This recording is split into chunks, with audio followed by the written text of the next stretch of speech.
Well, here we are again, XFM on a Saturday. Just gone 1 o'clock, Steve, if I'm very much mistaken. But we're not here as such. We're away again, gallivanting around. We've got to do the special sort of best of again. Okay. Which we did a few weeks ago. So this is the best of the last 3 weeks. Which I think is, I think it's the best 3 weeks we've ever had. But I'd like it condensed into 2 hours. Yeah.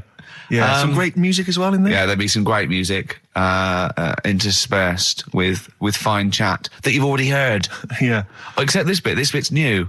We've actually, out of the kindness of our heart, we've come in last week. Yeah, yeah. And we've done a few clips just because we felt a bit guilty about shooting off. Yeah. Even now, having heard this link, I'm beginning to wonder if it was worth our time. Yeah.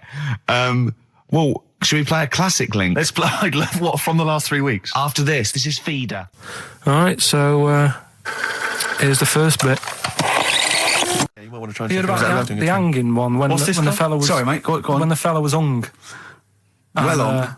He was hung, and... hung? Sorry, what's hung? He was hung by a rope. So, isn't that... No, I think it wasn't he a Chinese emperor? And wasn't he hung? Yeah. He was hung. Some fella who'd done something, they hung him. And, Wait, they wanted him? It's not a word anymore. He was hung. Look, don't be doing that again, because you said squoze wasn't a word, and then I shown you a menu today that someone sent, and it said fresh orange, squoze. Inadvertent commas, and next to it was the word colour, spelt C-O-L-O-R. So, presumably either the American menu, right, in which case there's loads of American words that we don't use, or... it's just a badly typed piece of work. Anyway, there was a bloke that was hung. He was hung and that, but he didn't die. Hung on that, he was definitely a Chinese. Hung on that, yeah. I remember him now, yeah. He didn't die, and they said, just hang on a minute whilst we change the rope and that, and he stood there waiting, changed the rope. They tried to, do it again, and didn't work. It didn't work, right. So, they got another rope, right? Didn't work. And then they had to let him go, because it's like there's a well-known saying or something from this thing. Yeah. What do you make of the first genetically modified baby? Oh. Are you worried about this? Do you know what did they do? What? Let me see what it says here. Isn't it just choosing the, eye colour? Well, this is the concern, isn't it? That in the future you'll be able to decide whether it's a boy or a girl, how intelligent it is, what it looks like, is it handsome, is it ugly? Obviously, no one will choose an ugly baby, and so on and so on and so on. And so it means that where will it lead? Where will it end, Karl? Are you concerned? I've thought about this a lot. What will us three look like in the future if they're being, genetically modified beautiful people? What will we be like? How will we be considered in society? True, yeah. But we've talked about this before, haven't we? About the cloning thing. Yeah, that's a bit weird. Yeah. But I don't think it matters, because at the end of the day, right, you might look like some other kid, but it's the way you're brought up that will change your features and the way you are, your personality. If you lie, you get a long nose, don't you? Well, no, but listen, right, because I remember when we, I was growing up on this estate. This is going to be good. Go on. No, it's not. It's just an example of how this doesn't work. Go on. So we don't need to worry, sort of thing. Sure. Right? Okay. So I'm growing up on this estate, and there was this woman about 4 houses down, right, who's a bit rough. All right. Didn't fancy her. Oh God, no. Right, but she had a baby. Well, tell me about her first. I'm interested in this woman. What was she? It was a very... Was it like being a man in a dress? I mean, I didn't grow up in a posh house or anything. And I'm not saying that if you live in a bit of a rough house, you're a bad person. What does she look like? But anyone can tattoos? Clean up. Look like Tony Green with a fag on. They didn't clean up much, right? Oh. Which, even if you've not got a lot of money, you can still try and make a place look nice. Yeah. Right? But she didn't, and a kid used to take a horse into the house. Sorry. Whoa, Neddy. What do you mean a kid used to take a horse into the house? Where did he get a horse? Must have nicked it from somewhere. Must have done. You've seen a horse in it? No. What, is that from outside the saloon round the corner? Yeah, was it just tied up with a bit of leather? Right? And, that's great. Did Big Jake come looking for it? I'd been out. So let me get this. This was before the lynching stopped or after? Where did he get a horse from? What do you mean he must have nicked it? His mum said, where'd you get that from? I bought it. All right then, but keep it out of the kitchen. I don't want you going cattling rustling. Where did he get a horse from, Carl? And how long did he have it for? Was he leading it or riding it? Mum, open the door, I can't stop. I can't stop it. Open the patio door as well. Looks like we got us a runaway. What do you mean? I don't know, but the thing is they couldn't afford to buy one because they're not cheap. So I'm just guessing. Maybe that's wrong of me. But I think... He had a horse? Yeah, right. So that's why the family didn't have any money. They'd spend it on the horse. No, I don't think, that's what I'm saying. I don't think they would have bought it. So anyway... Yeah, it's wise to whisper, Carl, in case they're listening. Yeah. And they could be in the room next door. It's not buying it, it's keeping it as well. Oh. So I was like in the car with my dad coming into the avenue, and you used to have to drive down it to turn round. And, and you know, sort of go back to our house. You had the traditional method of transport. Yeah. And the horse was in the lounge. Reading a paper. Just like walking around. Oh, God! What? And when I was doing... I tried to earn myself some money once by flogging little flowers in plastic cups. What? This is genius. It just keeps coming. What do you mean you're trying to flog little flowers? What do you mean? Wait. Let's play a record. Let's play a record and come back to this. It's always going to just unravel and unravel. It's going to go for hours. Let's play a track, deeper and deeper. It's like an onion, isn't it? We've created a whole world here where there's a man living with a horse. Just walking around the lounge. I come from the West Country. I've never heard anything like that. I just think of a big sort of like orange carpet and it's got a rediffusion telly and this horse going, I'm fed up in here. Exactly. This is really... I am not taking the rubbish out again. Yeah. Right, play a record. Let's have Velvet Underground. We've got that lined up. Oh, yeah, the classic from the first album, I'm Waiting for the Man. Let's come back to the horse in a second. Little flowers in pots. What do you mean? Carl's found love on the street before, haven't you? How's it going with your bird, Carl? Are you married? No. How long have you been out with her? 7 years. Because, I mean, you're quite a simple man. Yeah. You're sort of a simple in a nice way. Ways. I mean, you're like Helen from Big Brother. Yeah, you're sort of nice enough, but I look normal. Well, yeah, you sort of do. But you could be one of those that just suddenly go mental with a pen. Yeah, do you know what I mean? Stab people through the eyes. Yeah, you sort of look normal. But if I wouldn't really want to wind you up to a point of frenzy. How did you meet your girlfriend? Through work. What, through her work? What, you phoned up and said... We worked at the same place. Oh, you're right. Yeah. You're quite an enigma, aren't you? Could you give us more on that? At work. You met her at work. What, she came in selling sandwiches? She was going through the bins outside. What do you mean you met her at work? Why are you having an attack on me? You're the one who's sad and lonely. No, he's done you again. Yeah, but what I thought was interesting was I just scratched at him and he just went mental. Yeah, no, it's like a bear caught in a trap. It's funny, isn't it? You'll never learn. No, I was just interested to find out what the story was because it might be a really romantic story. Well, it's not. All right, jeez. I mean, the fact he doesn't want to talk about his love affair. I was thinking about you in the week and like... Does it worry you? I mean, you sort of joke about it now, and we're talking about it in the office, you know, like, oh, is Steve really touchy about the way he looks? And, what's this? Where's that come from? He's done it again. He's done you again. I was walking home the other night, and I was thinking about it. And do you worry that when you're old, you will be on your own? You did start it, though, didn't you? Well, Carl, I'm glad you brought this up. because I mean, for me... You know, a lightweight, frothy entertainment show on XFM on a Saturday afternoon is exactly the place where I want to discuss the desperate, lonely future that's inevitably coming my way. Oh, God. I'll tell you what will cheer you up and forget all that. A bit of Embrace. Oh, one of the most hated bands. Placebo, Bitter End on XFM 104.9. This is pre-recorded. We recorded this a couple of weeks ago, before Christmas. I hope you had a great Christmas.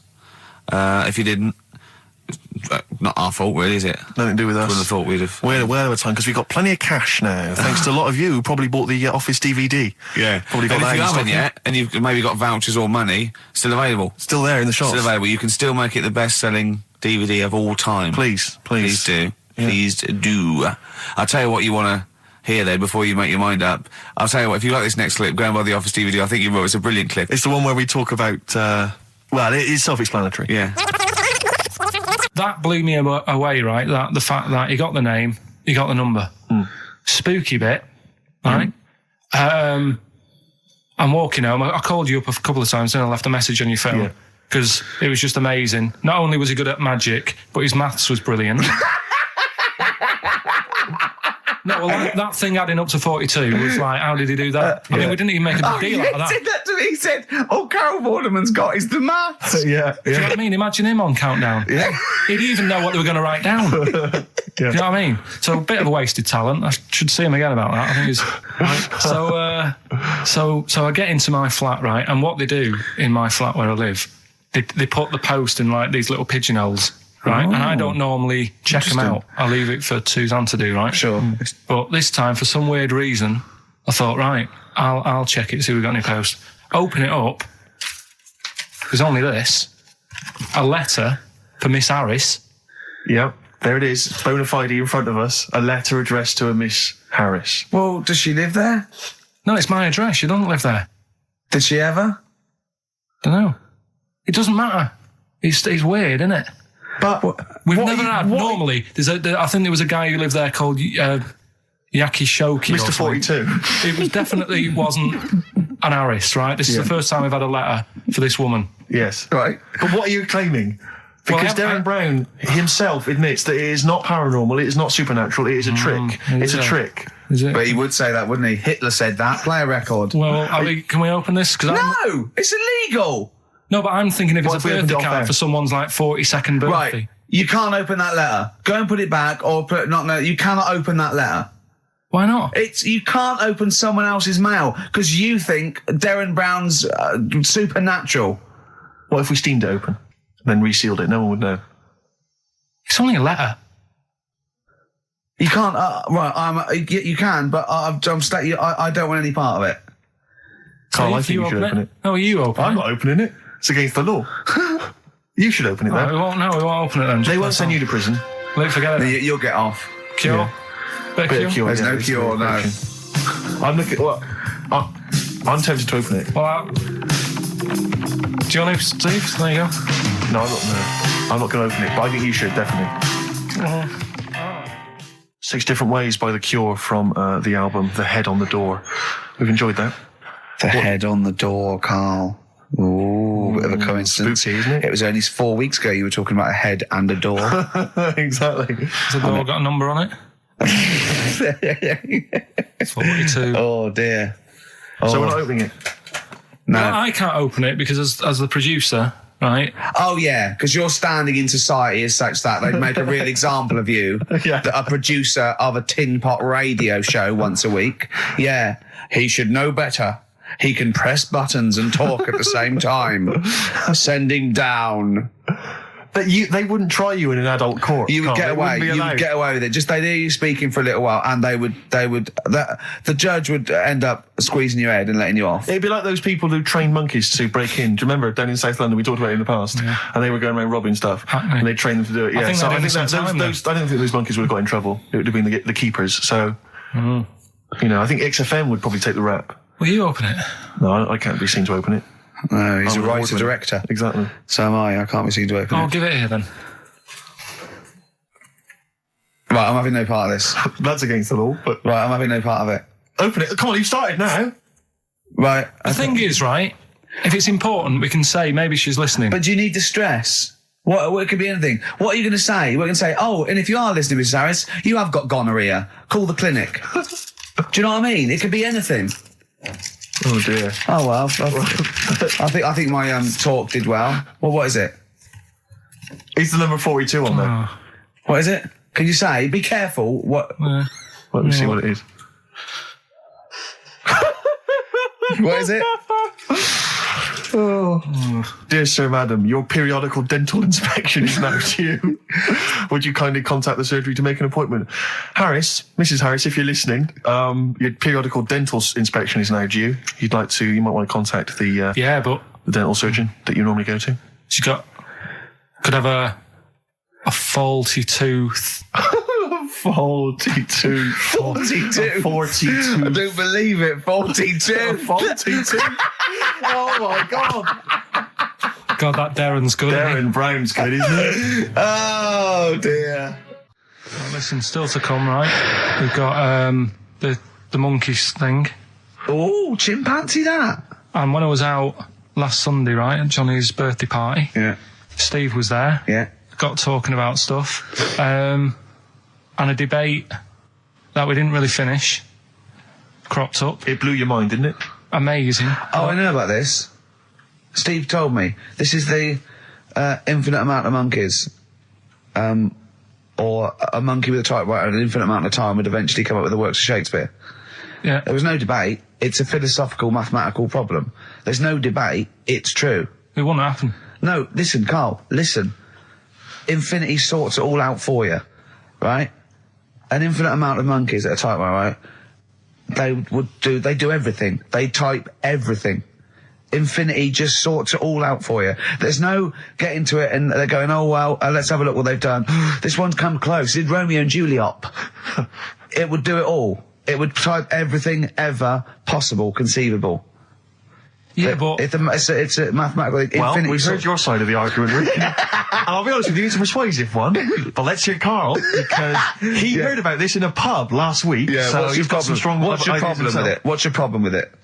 Well, first of all, right, you're saying it's a load of monkeys. It's not just one monkey that Depends. can live forever. No, wait. It's either a chimpanzee with a typewriter with an infinite amount of time. He would eventually, by definition, mathematically, type everything ever possible, okay? Or it's an infinite amount of chimps with typewriters, and one of them will type it first time. But already that's not right. You either need to have What do one you mean? monkey. What? You mean Let's hear employment his point. laws? He What do you mean can't- it's not right? Let's hear him out, please. If it's one monkey Yeah. with a typewriter that's got loads of ink in it and that, right, at least it knows what it's done in the past. It's not... Keep going. Crime. If you've got a load of monkeys, it's like if you have too many, what's that saying about too many chefs? Too many chimps spoil the soup. Right, well, it's the same thing. It's like, well, I didn't tell you to put salt in it. I was going to put salt in it, and it messes it up. Whereas if it's just one, they know what's gone on. So what I'm saying is... Honestly, just leave him go. I can't be bothered. I want to hear. I want to hear the rest. This blows my mind. He doesn't know what this does to me. It's a mathematical problem. I want to hear the rest. Well, it's just, I just don't think it will happen. What do you mean you don't think it'll happen? Infinity works it out for you, by definition. Well, what's stopping them typing the same thing again? They would. In fact, the problem should be, if you had an infinite amount of time, that it would type... It works for Shakespeare an infinite amount of times and everything else an infinite amount of times. But, you know, that's not as... But not Shakespeare. Oh! Shut up! You idiot! Rick, do you know what he said to me? I said to him, I just explained it to him. I said, God. you've got an infinite number of monkeys, infinite number of typewriters. They will type the complete works of Shakespeare. He said, have they read Shakespeare? You're an idiot! Play a I said record. no. I'm not having this They're not doing conversation. it from I'm not having memory. it. I'm not having it because it really, really winds me up. But you're saying they'll do it with no spelling errors. Well, they do it an infinite amount of times. And they do it wrong an infinite amount of times. And they spell the last full stop wrong an infinite amount of times. And they get one thing wrong in Hamlet wrong an infinite amount of times. They do everything an infinite amount of times. But are they going off a story that they've... Play a record, Carl, because I'm going to knock you out. I'm just saying, Shut up! do they know the story? They're monkeys! Oh, Christ. No, Right, but- okay. We went. It was a great day, wasn't it? Brilliant round of golf. Absolutely brilliant. Such a beautiful place in Stoke Poges. It's like a really posh place. And are you a good golf player? Well, we'll get to that. Oh, okay. Blimey. Wow. He bought the shoes especially for it. Oh, We could brilliant. have- I'd love to have seen him in those little shoes. I know, and they were no good because they were metal spikes. We had to change them. He was annoyed straight away. He spent over £22 on these golf shoes. We hired a buggy that was brilliant fun. I was bombing along, wasn't I? I don't drive, but it was great on that buggy. Well, you've been on a buggy with me and you were a bit Terrifying. scared. Yeah. What? I nearly killed us once. I was just taking banks and things, but you don't see sort of bunkers, and he'd scream and go, stop! And he'd put his foot down the brake, and then I reversed. At one point, he sort of did a handbrake turn next to the lake, and then we had to reverse, right? And you know, you just flick a switch and put your foot down. He did that without looking. I looked behind, there's a big oak tree there. He screams, watch the tree, right? So... Dukes of Hazzard. I kept jumping in and leaving him behind because I had to go to my ball. Because anyway, so the first shot I got out my driver. I honestly did one of the best shots I've ever done. It went straight down. It was great. I thought, phew, got away with that. Because it's always the first one, because it's a clubhouse and you want to look good. Yeah. So, he tees up, and I've been saying, buy some balls. He just got 6 balls. I was going, what if you lose me? I won't lose 6 balls, right? He tees up, right? Whacks it. It goes miles, like right angles, straight into these the woods, right? He turns around, he goes, go and buy some more balls. So I'm laughing, because it's like impolite to laugh, but he broke the ice for me, and I was falling around, and then his second shot, I go, you know you're off a 3 now. If you take another shot, he went, oh, right. So it's his third shot, he puts the ball down. He hits the ground before it and misses the ball altogether. And I was on my back, wasn't I? Unbelievable. Actually rolling about on his back. And we were terrible. I went round 107. He went round in like 119 or something. Sure. It was just rubbish. How long did it take? 5 hours. Of course. And there was no one around, luckily. But it was fantastic. So then we go and have our meal. What annoys me, I said, right, I'll go for a run. He went, I'll have a bath. I said, I'll see you at 7:45. At 7:55, I have to call him. He's not ready, so he's let me down there. I can't stand lateness or laziness. You hate lateness. Yeah, and he's let me down. Do you know his excuse? He fell asleep in the bath because there was no light bulb. There's no light bulb in the bathroom. So instantly he fell asleep, and he was late. No, do you know what I mean though, Steve? If you're sort of like nice and warm and what have you, I was tired anyway. I've been stressed out for 4.5 hours, right? My life flashed in front of me a few times in that buggy. So it's all sort of wears you down a bit. I thought, right, I've got a headache. You're going for your run. I'm going to have a bath. I walk in, put the light on. For some reason it didn't come on, but I thought, it's all right. I'll just... doesn't matter. You can have a bath in the It's summer, so it's light anyway. Well, there's no windows in the bathroom, so... So you were in the darkness? So I'm in the darkness. I nod off because I'm shattered. He calls up, hassling me. So I said, well, it doesn't normally take that long for me because, I haven't got, like, long hair. I've got a dryer and sure. I can sort of one wipe. Yeah, he's already 10 minutes late, though, when I called. Well, 10 minutes. 10 minutes. Late. This is late, this. Next. Doesn't matter. Dinner wasn't until 7:15, so we had, like, another 20 minutes anyway. So it doesn't really matter. Yeah, but we said 7:45. So he's calling up, hurry up. So I said, yeah, all right. So I get out and dry and like my tackle and what have you. Calls back again 30 seconds later. No, I don't. I don't like that. You're not going to do that, no. Give it a wipe. 30 seconds later, come on. So I end up going downstairs to the meal area, naked, with a wet shirt on and wet socks. I've got headache as it is. Meant to be a relaxing weekend. But anyway, so we have our meal, which is really nice. And then we're sitting in the bar. I'm having a cigar by the fire. Yeah. Like, we're having a rather nice Pinot Grigio. Yeah. He's there going, I've got headache. Is this 1955 that you live in? I know. Yeah. It's so right. We are knackered because he's not used to work. I've seen him moaning, falling asleep. He's not used to it at all. And you've been on your feet for over half an hour. Yeah, right. So we didn't even walk around the golf course. We had a buggy. Yeah. It wasn't even exercise. That was Bowie and Waterloo Sunset. Love that. Love the original. Love Bowie. Bowie was my gig of the year. These are my singles of the year. These are our clips of the year. I'm Ricky Gervais, with me Stephen Merchant. We're just picking some lovely little bits and pieces. Do you remember when we talked about this? What was that one you told me about with the porn? That was a good one. Oh, this was fantastic, right? Right. There was this. Sorry, can I just check now? We're just remembering classic episodes of the Tales. No, this is important. Well, I saw one, right? I saw one on Tales Unexpected, right? And it was these two gents. What they used to do, they look down the obituaries and they'd blackmail the wife or the son of a dead eminent person, like might be a priest or a doctor, something like that, and they'd go and they'd say, he bought some erotic stuff from us before he died, and he owes 100 guineas and all this sort of stuff, and they'd pay up because it'd be so embarrassing. They just didn't want them to say, just pay him, right? And this one bloke said, who are these people? I'll meet with them. And he goes round there, and he goes round, and they go, your father. He goes, my father could not have bought any erotic material from you. They did it. He goes, he couldn't have. He's blind. Right? And that was the twist. And Karl went, so it was magazines, not videos then. Yeah. Now think about it, Steve. Is that so stupid? Well, presumably it was set in olden times because professional pornographers don't tend to call it, erotic material. Yeah. They tend to call it, juicy jugs or whatever. But more than that, I don't understand how a video is going to be any use to a blind person either. I know that you can hear the sound, Carl. Look at him nodding like he's caught me out. Yeah, what sound will you hear? Do. Your meter needs looking at? Yes. Cut. What's then? What's that? Then it's just noises, isn't Occasional groans. Yeah. Right. You could listen through the wall at your neighbours. He does. I mean, that's why I save a lot of money. But I thought you were going to point out, Carl, that they could have had a Braille porno. Now, have you thought of that? Look, feel the lumps on that. Exactly. Think about it, Carl. Think about it. You're excited now. Yeah. Your girlfriend's away, Carl. Yeah, but she's great as only under the cupboard. No, she's a good-looking lady. Yeah. 3 holidays Carl's had this year. Last year. Yeah. I'd love to have 3 holidays. You've got to start putting the work in I there. had 2 holidays then. No, you had 3 holidays. You went away with Suzanne and her parents. Yeah, well, that doesn't count. It does count. If you book 2 weeks off the firm, you go away and you go, how was your holiday? Go, well, it didn't really count. It wasn't a really good holiday. Can I have them days back, please?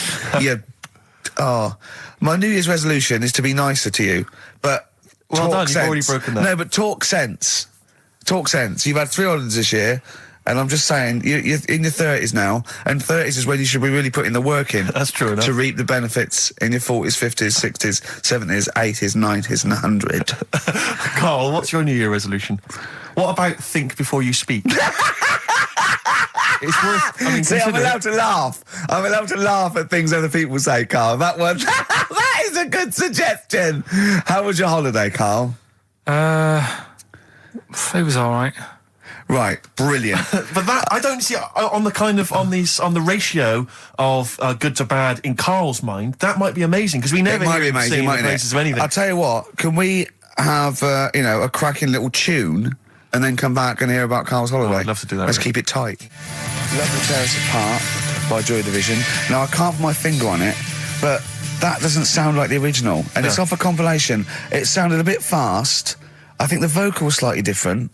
If anyone can, put me out of misery, I think it might be in a session of the time or something. Carl, is it a New Year resolution for you? Another one. Maybe when we ask you to get a song, get the original single version. I could be wrong, not some but obscure session. Yeah, it does seem different, doesn't it? Very odd. Yeah.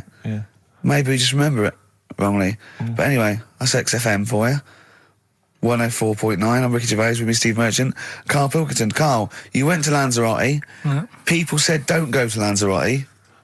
They told you it was Lanzarote. They told you, were they right or wrong? You were right, yeah. Really? Yeah, it's a bit ropey, yeah. Is it? Why? Just out there. If it wasn't for the volcano they had, it'd been knackered. That's their big draw, is it? That's it, basically. That's all they've got going for them. When you landed, was it really hot? Were you quite excited? You were thinking this is okay? It was warm. It's we can't complain about the weather. The weather was all right. Sure. You know what I mean? That's what I went for, but it'd be nice if there just was something else. Yeah. What did you do all day then? Did you read your ritual book? No, I didn't read that. I read that book. Do you know the book that I bought and all the chapters were messed up? Oh, yeah. I bought a better version of that. All right. And I read that. Excellent. And then... Did it make more sense in order? Yeah, a lot easier to follow. Yeah. And then we went and had a look at the volcanoes and that. They've got 36 of them to look at.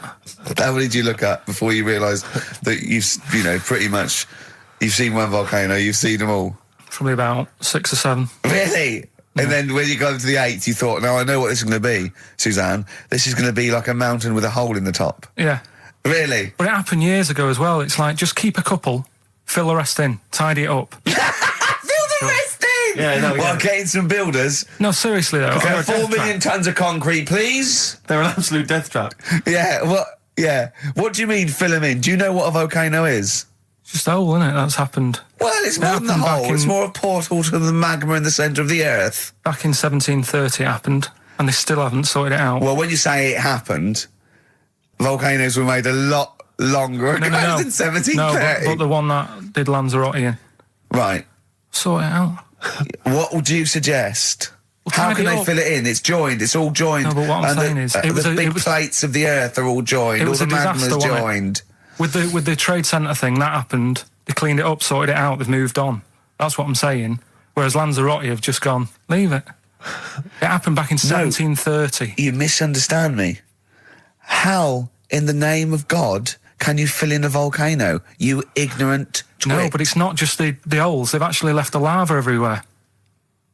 That's what I mean. It's not just the big holes. There's lava everywhere. But it's molten rock. They can't just pick it up like they're like a carpet. Put it in the holes. The holes are there ready. Just push it all in. That's what I'm saying. Right, we've got who's that on the line? It's Rob. Rob, and are you a doctor? I'm a final year medical student. I'll be a doctor in 2 months, touch wood. That's close enough, isn't it? Yeah. Excellent. So, where do you study? Do you want to give more details, or do you want to remain anonymous as you're calling in to I study at Barts Hospital. All right, great. So, why do GPs sometimes put their finger up a man's anus?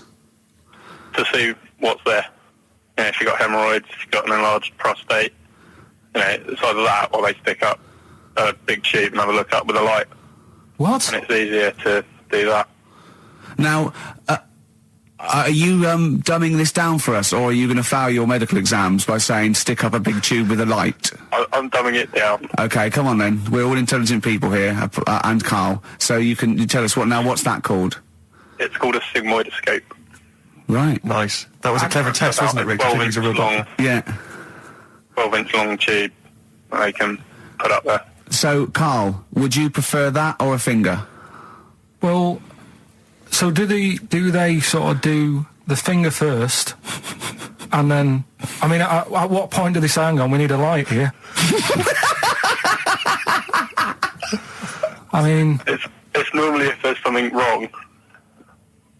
But, so if I go then, say if I go to this well-known clinic, right, and they go, yeah, the art's good and that, yeah, finger, there you go, and then they go, hang on, I'm going to go and get me light and tube. I could start worrying them because they've sort of found something. And they're not likely to go straight in with the tube. They'll probably send you off some tests first. But Karl, there's nothing. But Right. you go to these places to put your mind at rest and to know where you are with your health. I mean, it's not that you go along. That's what most people worry about. They think that because I'll go along and they'll find something. Well, one, that's illogical. It doesn't heighten the fact they'll find something because you go along. And two, if they do find something, it's a good job you went along. I mean, I'm a hypocrite because I don't go to the doctor, but I've had that Karl, done. you should be concerned if when they shine the little light in your ear, it comes out the other side of your ear. No, the other ear comes right out the other side. That's when you should be worried. But Rob, right, you said then, if they find something, they send me off for some tests. Why can't I just have the test without that and cut out the middleman? Do you know what I mean? Because you're wasting lots of money. There's hundreds of tests they could do, and they could do every test, and they could all come back with nothing. Or they could do the finger up there and send you for the 3 tests you need to find out what's wrong with you. But in this day and age, with all the technology and that, and like brainy doctors and all that, the only way to find out is sticking a finger up there. What are you worried about, Karl? Is it fundamentally that this doctor who's has done 6 years medical training, is it embarrassing to have a man's finger up your ass? I just don't understand how you can get round to that without... But what don't you like? Is it fundamentally you don't like anything up your ass, or is it the fact that it's a man's finger up there? I don't like going to the doctors. It makes me nervous, because I think if anyone searches you long enough, they're going to find a fault with you, right? And especially if they're going that far into you. They're going to find something. And Probably not. well, you know, I just don't... I don't know how to get round to that sort of... that point where you get a... What do you talk to the doctor about? And he's like, all right, nice day. Strap your trousers. He goes, I'm gonna just Most people just shut up and let you do it, and then breathe a sigh of relief when you say there's nothing there. Yeah. But is that at the end of the test, or is that the first thing he does? It's the last thing. So that trousers up out the door. Because he knows it ends conversation. He knows it's a bit of a faux pas. The doctor says, "Oh, I better not kick off with the finger up the arse." What I do is I'll start on with the the head, and then we'll then go, "Oh, one final thing, Mr. Pilkington." So Rob, he drops his keys and he goes, "Pick them up." And as you bend over, will you be doing this, Rob? Is this what you're like open to do? You do all I'll these. have to do it at some point. all doctors do it at some point, no matter what they specialise in. So the first one, is he another doctor there to sort of make sure you're doing it right? Not dentists. No, but do you know? Dentists aren't doctors anyway. But do you know what I mean? Like, normally it's like a co-pilot will have someone with them for the first one. So when you put your first finger in, Yeah. will someone be there going, right, you just want to move to the left of I've it? already done it. Have you? Yeah. So that's the thing with a student, you're learning. So you get people teaching you. And you how to learn do on- these things. Can I just point out, Rob, I think I'm right in assuming that you have a glove on, Yep. and there's lubrication, Yep. and it doesn't hurt. No. There you go. What are you worried about, But Carl? who's this person who everyone's testing on in your class? It's not one person. One person. There's like, when a patient comes in and they've got a problem, your boss, the consultant, he does his finger up, and if Yeah, he but- finds something, he goes to the patient, is it alright if the student has a feel as well? Then the Well, student what- puts on a glove, puts the leave on the glove, and sticks his finger up and sees what he comes out with. Rob, I wish you could see Carl's face. I mean, his face when you said, and he says, can this fella have a go as well? He looked horrified. That he thought it was a free-for-all, like there's a queue of people trying on gloves and going, let's have a go. That looks good up there. What have you found? No, I mean, how come you had to sort of... Is it not something you could test on yourself rather than waiting for other people to come in? Because then, you know... It's an awkward position to get to, really, isn't it? Well, but you can have a good rummage then without feeling too awkward, but to sort of have a go on your first patient when you don't really know what you're looking for anyway. Do you know what I mean? Never really thought about it. Because you don't... If you've never done it before, you pop your finger in there, and you've got to sort of look, you've got to have an expression on your face like you know what you're finding. Well, they can't see what you look. They can't see I'm telling you your what's face. there. You got the big boss consultant man going, now move your finger there and you'll probably feel this. Because he's just done it. He knows what's there. Well, what? Oh, so he's already had a go. He's had a feel, and he's going, right, if you feel to the right, that's the conglomerate or whatever. The conglomerate, yeah. It's conglomerate is in perfect All right, working well, order. Well, I'm still... Thank not you, going Rob. with that, but I'm cheers. sorry you had to go through this. Carl is probably the worst patient you'll ever encounter in your medical career. Good luck with your finals, and thanks very much. And do you know any female doctors who do this? Or? Thank you. XFM 104.9. Thank you. 104.9, I'm Ricky Gervais, with me Stephen Merchant. It's the best of. You've been voting in all week, sending your emails, so here's the clips that you wanted. Right, okay, right, the results of, We ain't got a winner for the first time. Yes, we have. We've got done this loads. feature for... We've got loads of winners. No, we haven't. We've done this feature for 3 weeks. This is the first time I've managed to sort of... What? Well, let's go through them then. What have they got wrong? The first one. The first one? What was The first one, yeah, the first one. Well, hang on. Let's do them in reverse order first. So what's the last one? The last one, the clue was, that bloke does sport on the telly and he's got a little kid. What's that? That's Destiny's Child. Des, who does ITV Sport, that's has got terrible, a tiny man. child, right? No, That's terrible. that's fine, they got that. okay, Destiny's Child. What's the one? Des What's the middle one? Right, the middle one, right? Child. The second one was, he doesn't like women, yet he's got a couple of kids. That's a bit weird. Yeah. Right? That was PD, that was Puff Daddy. That is offensive. Go on. But it's not Puff Daddy. It's Puff Daddy. And he's not even called that anymore. He's called P. Diddy. Well, Okay, fair enough. but they got that one. Yeah, yeah. And if I'm being tight, these lot are as well. Yeah. Yeah. Tight means something in Manchester. Go on. Right, and the first one that they're having problems with, I don't think them birds should be allowed in this They've area. got it. Boyzone. It's not Boyzone. What's the clue again? I don't think them birds should be allowed in this area. That is perfect. A boy zone. No birds. No women. No women, yeah, birds, right? A boy zone. Sorry, Carl. If that isn't the answer, their clue is better than yours. That is brilliant. What was yours? Boy zone. It works perfectly. What's your answer then? Bangles. I have no idea what that means. Like seagulls. So you don't want them in this area, so you're banning them. Bangles.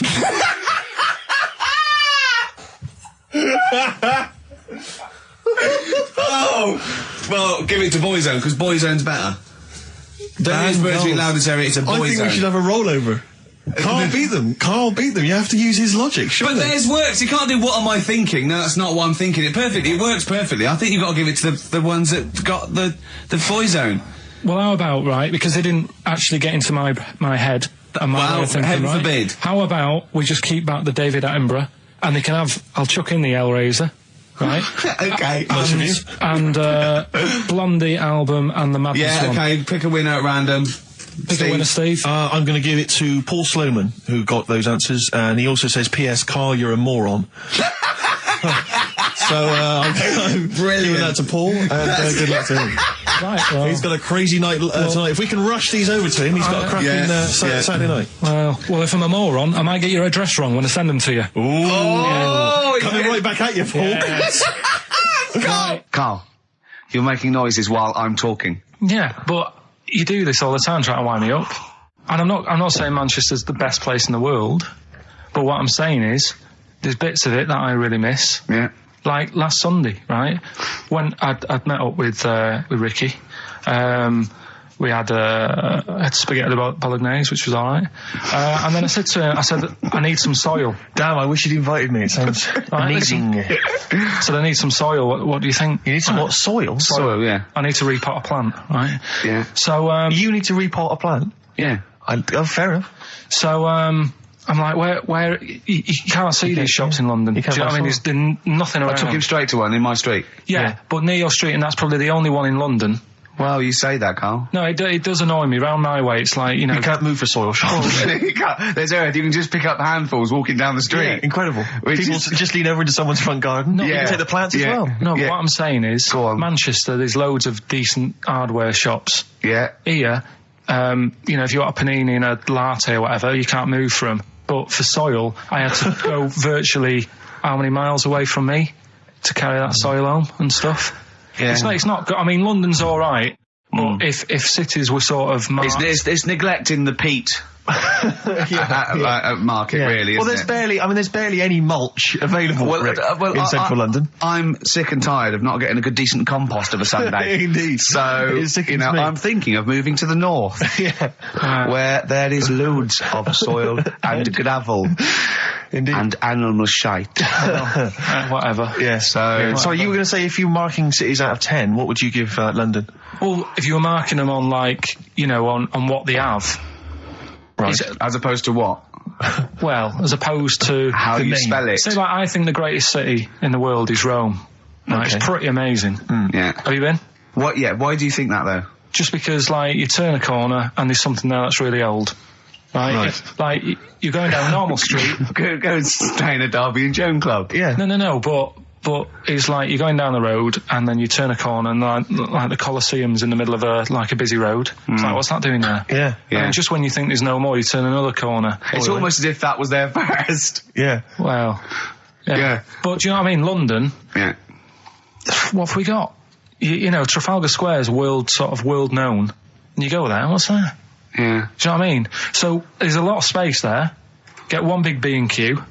In Trafalgar Square. To cater for the whole of people who live sort of central Londonish. Yeah. And then I'd be happy, but what I'm saying With is... Nelson just popping up through the middle. Because you can still see it, couldn't you? Yeah. Yeah. It's a great idea. B&Q, so B&Q could be like the whole sort of flat thing and make it sort of grey so it looked like rock. And then Nelson popping Make it up... classy is what you're saying.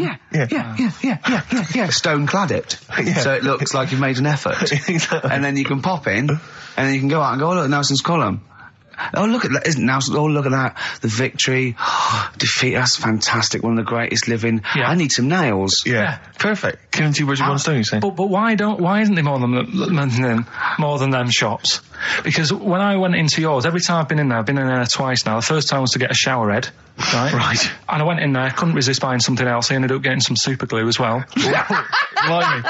Hey, Right. big spender. And then last Sunday we went in there, got 2 bags of soil, not one, I bought 2, Yeah. and I bought some scissors to cut plants with. Secateurs. Well, Scissors. you never know when you want, you might need more soil, I suppose. Well, I've got You've 2. stopped out now. Where'd you keep it under your bed? Sorry, this isn't going out, is it, this conversation? It's not going out on air. I got a feeling it might be. You're joking. We better play a record. Okay. Play a classic. 100 Reasons. If I Could. Ladies and gentlemen, will you please welcome to the stage Pop Will Eat Itself? Carl, have you got like a sound effect or something of like, get the atmosphere Cheering. if we're going to test? Cheering. We'll seek it out with... Have you got something there? Have a look on there. I'm just looking in the NME. for the kind of forthcoming gigs of the smaller known bands, and it might be a useful place to just begin the. Ladies and gentlemen, peoples around the world, will you please welcome to the stage Chumba Awamba? Have you got a sound effect? We got one. Nice, yeah. Ladies and gentlemen, will you please welcome to the stage the Parkinsons? They're playing in Leicester this week, so look forward to that. That's a good plug, isn't it? Let me see who else. If anyone wants to pop down to Leicester to see the Parkinsons. Ladies and gentlemen, please welcome to the stage Cyclefly. Okay. Oh, there's a genuine one here. This is someone. Simon's emailed and he says, "Will you just test this name for us?" Okay, Karl, if you can. There you go. Ladies and gentlemen, will you please welcome to the stage Coach? Not utterly convinced. No, it's not too bad. It's not. I'm worried about the sound effect. We start to sound like Chris Moyles or something. Well, he's a top broadcaster. Everyone loves him. Losing weight as well. He is hilarious. funny man. Just there's one more coming here. I'll just check this one. Ladies and gentlemen, will you please welcome, this is Chris in Oxford, ladies and gentlemen, please welcome, Meanwhile Back in Communist Russia. Is that a band? I assume so. I assume it's his band. Yeah. Steve, I will play great old tunes to the cows come home. We got to give them a little bit of Dandy Warhols and Air and Athlete. I know that, and they're great, they're good, right? But I wanted to play a Cat Stevens song, but I thought I'd better not, because I've, play that a little bit. And we quite like resurrecting old reputations, don't we? People like Elton John who had bad faces, or David Bowie. People whose names now are largely laughed at in the serious rock or people circles. that people might not have considered. I thought Cat Stevens, oh no, Rod Stewart, I thought. Was he Rod Stewart? Many people now are thinking of the leopard hot pants and the ludicrous hair. I think I'm sexy and all those sort of awful stadium sort of disco things, but he wrote beautiful tracks from Maggie May and I thought, hold on, two birds with one stone. What about a Rod Stewart song written by Cat Stevens? Wow. Is there such a thing? The first cut is the deepest. Let's hear it, Rick. On this album as well is The Killing of George. Georgie Part 1 and 2, remember? About the gay bloke. Georgie Boy was gay, I guess. His favourite song. Carl's favourite song, right? Yeah. And I was going, oh yeah, I remember that, yeah. I said about, and I said, did not intend to take his life. He just pushed it when he gets mugged and killed. Do you know what he said? Go on. I was sitting outside, I was singing, he went, well, as I said, they go out too late. They go out too late? He meant gay people go out too late. He went, no, they do. I went, what do you mean? He said, well, they're always out, they go out when people are coming home. He said, if he'd have been in bed by 10, he'd still be alive today. That's a sobering lesson. And he went, there's one that works here and he's shattered every Monday. Oh, if you're gay and you're listening, just be in bed earlier. Go out when sensible people go out. Yeah. You're right, we're not on the continent, Carl. If you're gay and you're not in bed by 10, go home. Yeah. I don't get it. No, like, again, I spoke to you in the week, and I had much better things, like when I tell you about Brian Blessed climbing Everest, and for some reason it made him, it played havoc with his belly, and he followed through and he had to clean up. Shut himself? Yeah, using ice and snow. Why are you telling me that Brian Blessed, in what way is telling me that Brian Blessed shit himself once in any way educational? Because I was saying how he was climbing Everest, right? Right. I give it to him, he's an actor and that, but he gave that a go. Yeah. Right? It played... What's the point of that, you'd say, wouldn't you? You'd say, God, he's so he's alright. Me doing a boxing match for no reason is rubbish, but him climbing Everest and shitting himself, yeah, he did that. Is commendable. Right, and he's only going to, go and do it again. He's going to climb it again. Yeah, but he might not shit himself this time. Yeah, what's the point in going? Nothing's changed up there. Yeah, good point. Yeah, What's it been? Well, it has. They've probably cleared out by now. Right, but it's slip on it. I can't even read about Brian Blessed. Is it actually true, or have you lied with someone else? It was an interview with him in it. And what did he say? Oh, come on, what did he say? He said I climbed Everest and I played havoc with me belly. Let's talk about it next week. We've really run out now. Oh, you're a fool. 104.9 XFM, Ricky Gervais, Steve Merchant, Karl Pilkington's pressing the buttons. Yeah. We're playing some great moments from the last 3 weeks. And some great records, Steve, from the last 2 weeks. That's true enough. Yeah. We're not actually here today. What are you up to today, Rick? It's 8 hours earlier, so this is about 2 o'clock probably. Mm-hmm. So it's about 6 o'clock in the morning. I'm still in bed, mate. I'm asleep in me hotel room. Now, where are you? We're in LA. Los Angeles. Yeah. City of Angels. Yeah. City of Angels. Yeah, and so that's what we do. We're doing stuff like that. That's why we're not here. We're not here next week either. So next week is the best of this week. All right, so here's the first bit. Can I tell you one of the best presents I ever had? Go on. Without doubt, all I ever wanted was a go-kart. This is true. I was like you know, sort of 5, 6, 7. And I eventually, for Christmas, I wasn't sort of spoiled in the sense that I got pocket money, but I always got what I wanted at Christmas eventually. Because, working class mothers, they'd get it out the catalogue and pay for it for the rest of the year. So, I always got, I had, really, as many presents as anyone else. And I got this go-kart. It was a little red go-kart, and it was a pedal one. And I'd run home from school, and I'd be in it, and I'd get up and down the garden for hours. I'd have to come in for my tea, and this was fantastic. And this went on for like weeks and weeks and went through the summer. The next time, it was fantastic go-kart. I'd show off. And then one day I came home, and I went, it was always at the back of the shed, sort of up against the shed. And I went in, I couldn't see it. And so I went to the back door. My mum was sort of like washing up with that. And I went, where's my go-kart? I thought it hasn't been nicked. She went, your dad swapped it.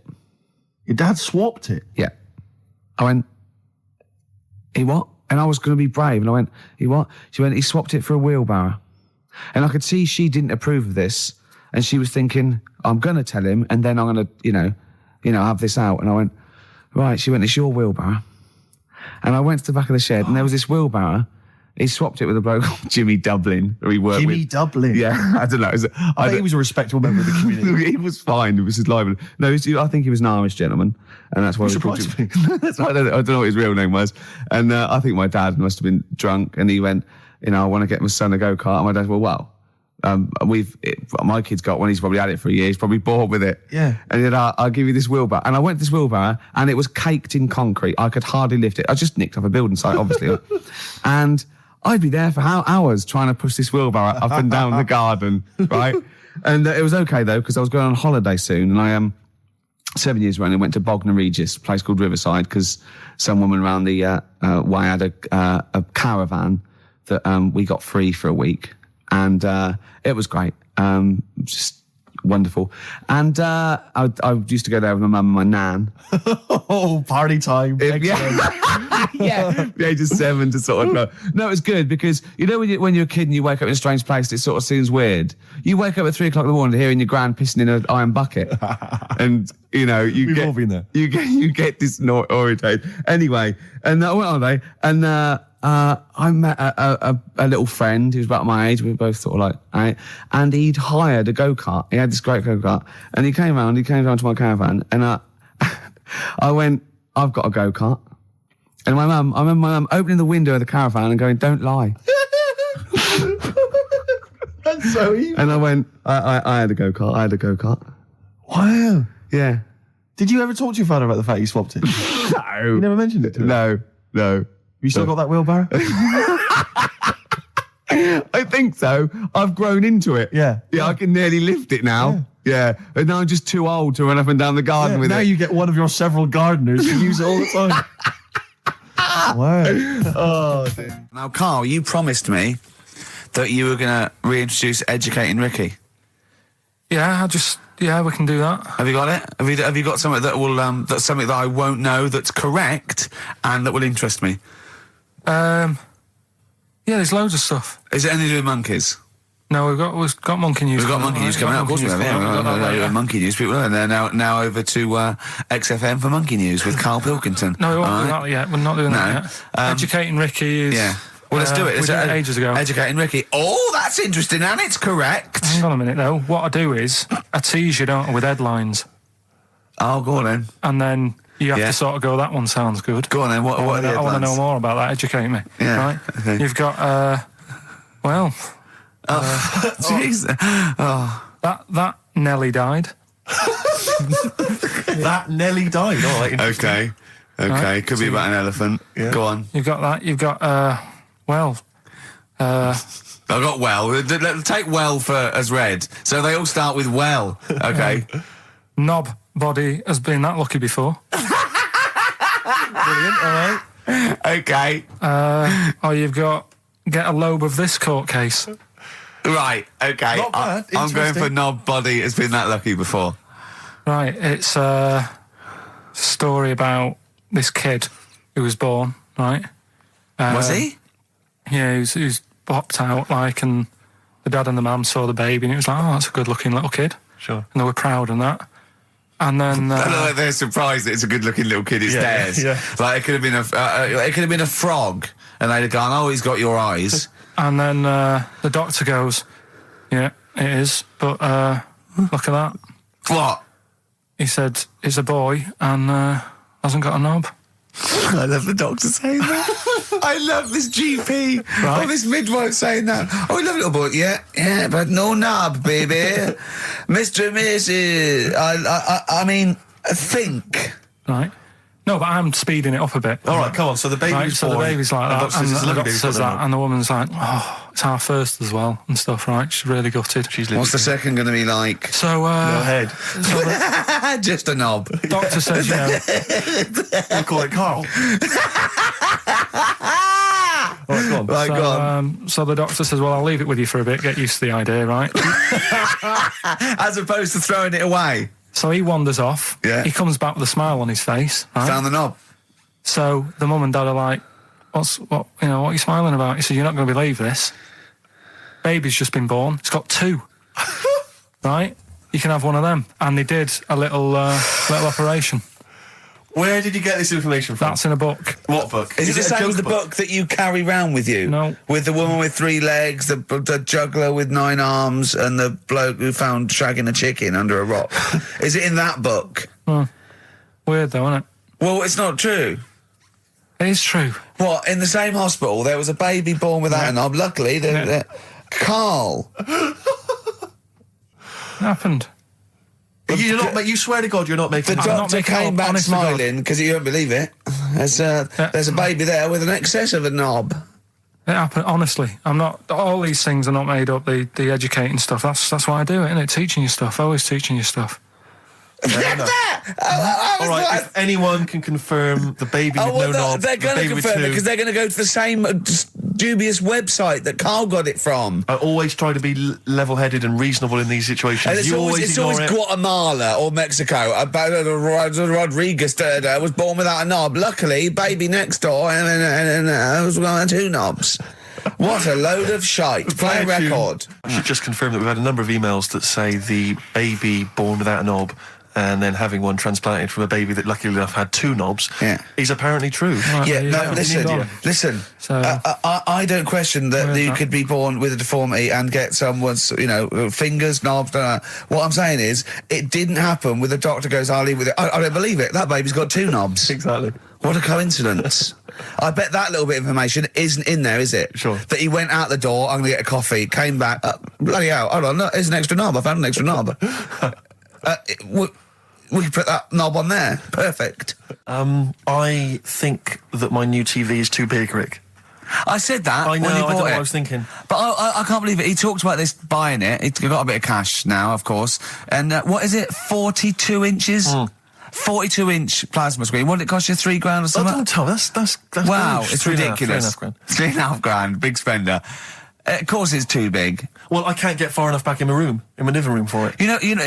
You're meant to be, I think, 4 times the screen size away from it Really? to get out from the air. So that's 4 times 42 inches. You're meant to be sitting away from it, which is impossible. Yeah. Well, I'll have to just get friendly with the neighbours. Yeah, watch it through a hatch. If that's the case, though, aren't you better off just getting a portable? What?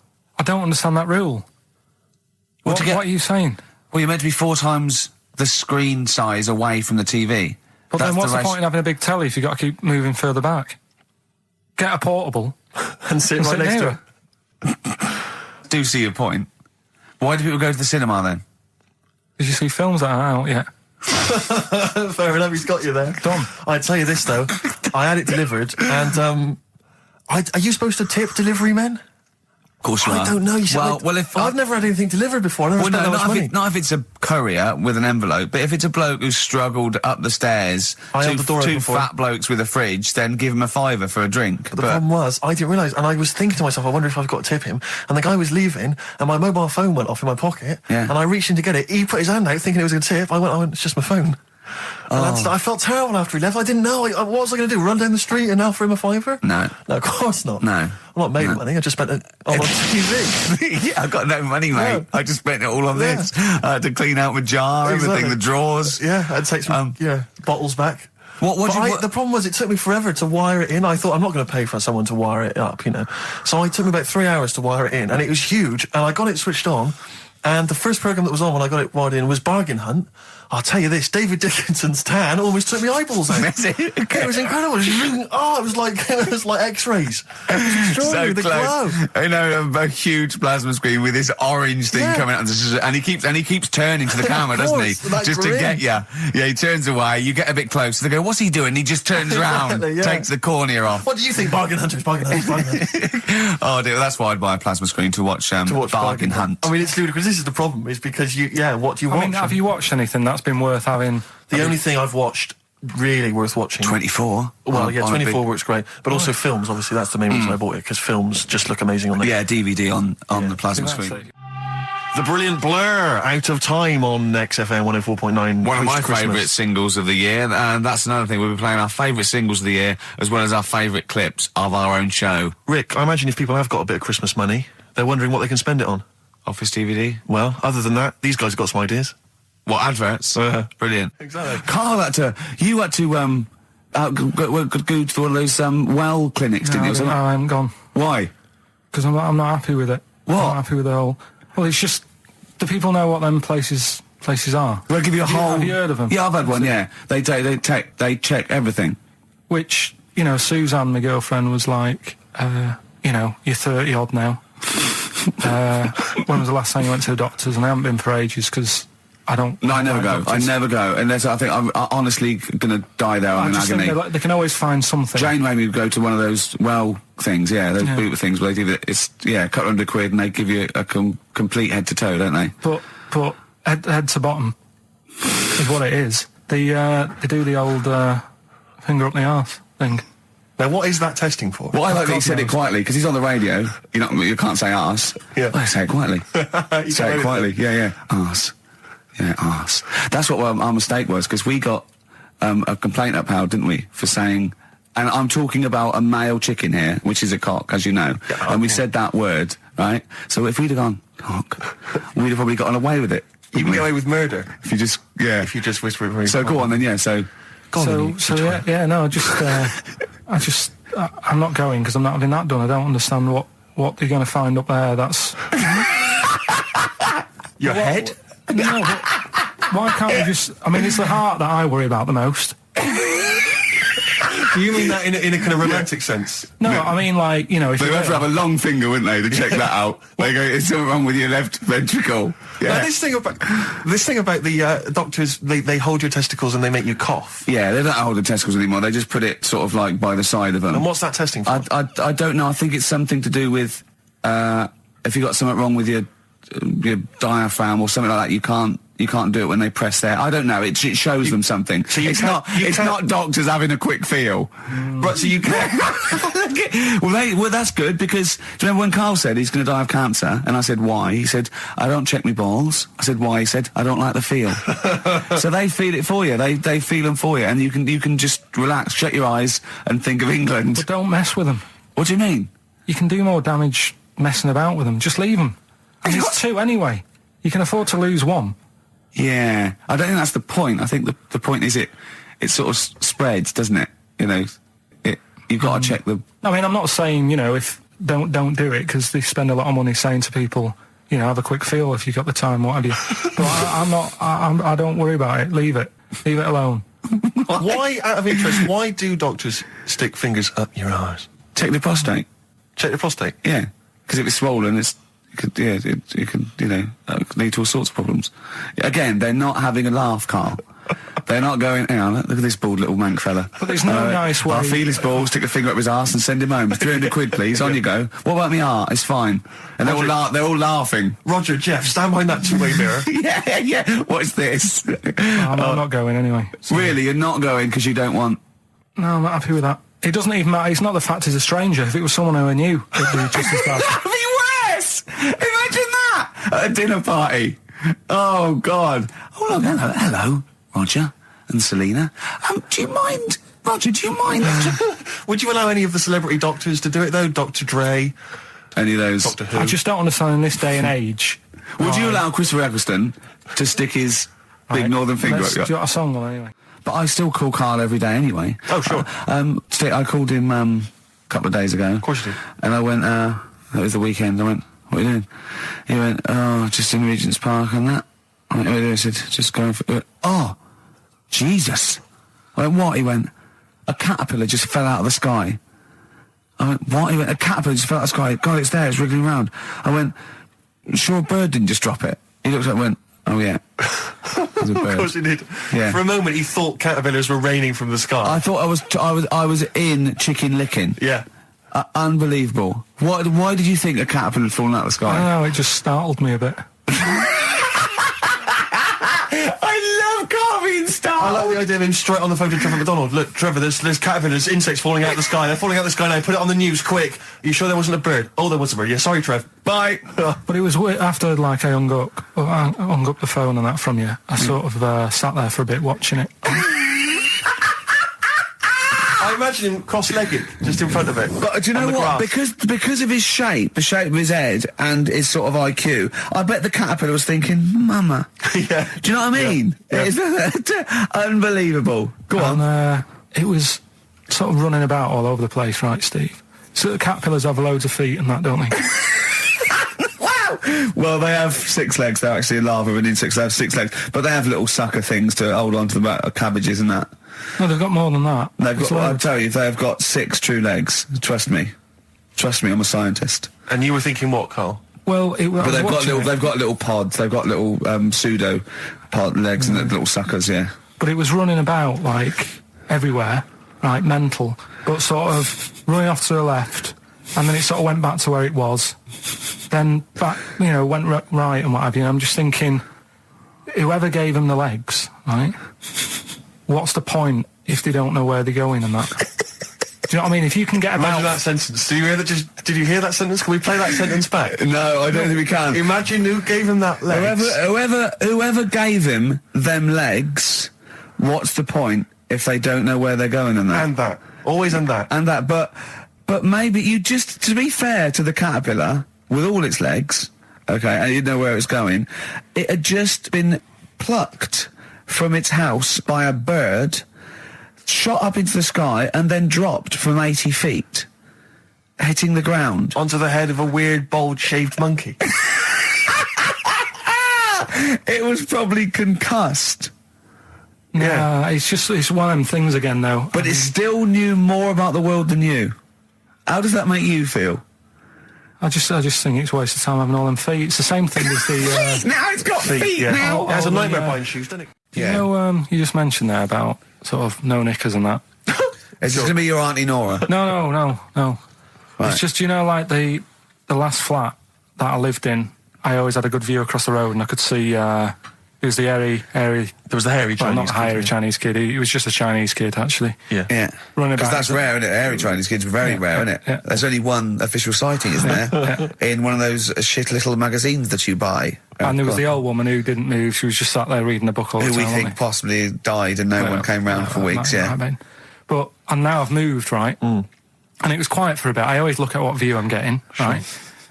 Looks across and it was just sort of empty, sort of flats ready for people to move in and that, right? Anyway, people are in there now, right? And they've put all the furniture in, but I haven't put any curtains up. Oh. Right.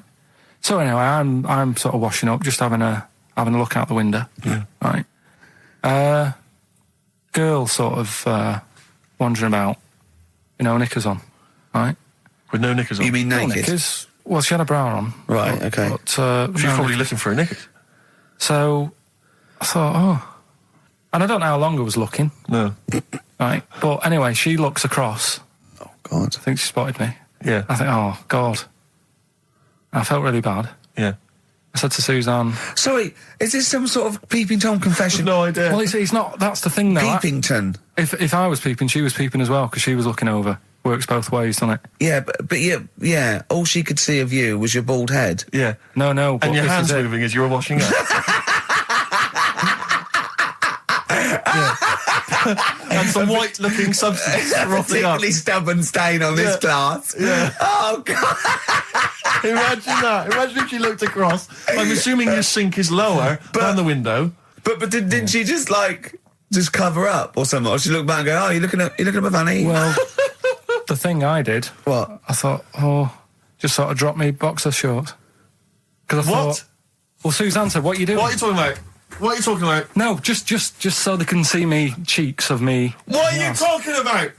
No, because I thought if she thinks I'm walking about in the nude as well, then we've both got something out of it. Carl! This sounds like a bad excuse in court. I know. So sorry, you were looking at a woman dancing around naked, right? So the only thing you could do was immediately drop your boxer shorts. So she looked across, saw you fully clothed, saw you took your boxers No, she off. wouldn't have done, because it's sort of just the top half and the sink's at a side angle, so I was sort of looking out. So This she is wouldn't have genius. so she wouldn't have seen your trousers then anyway. No, she did. I moved in front of the window more. So you then made you actually climbed in front of the window.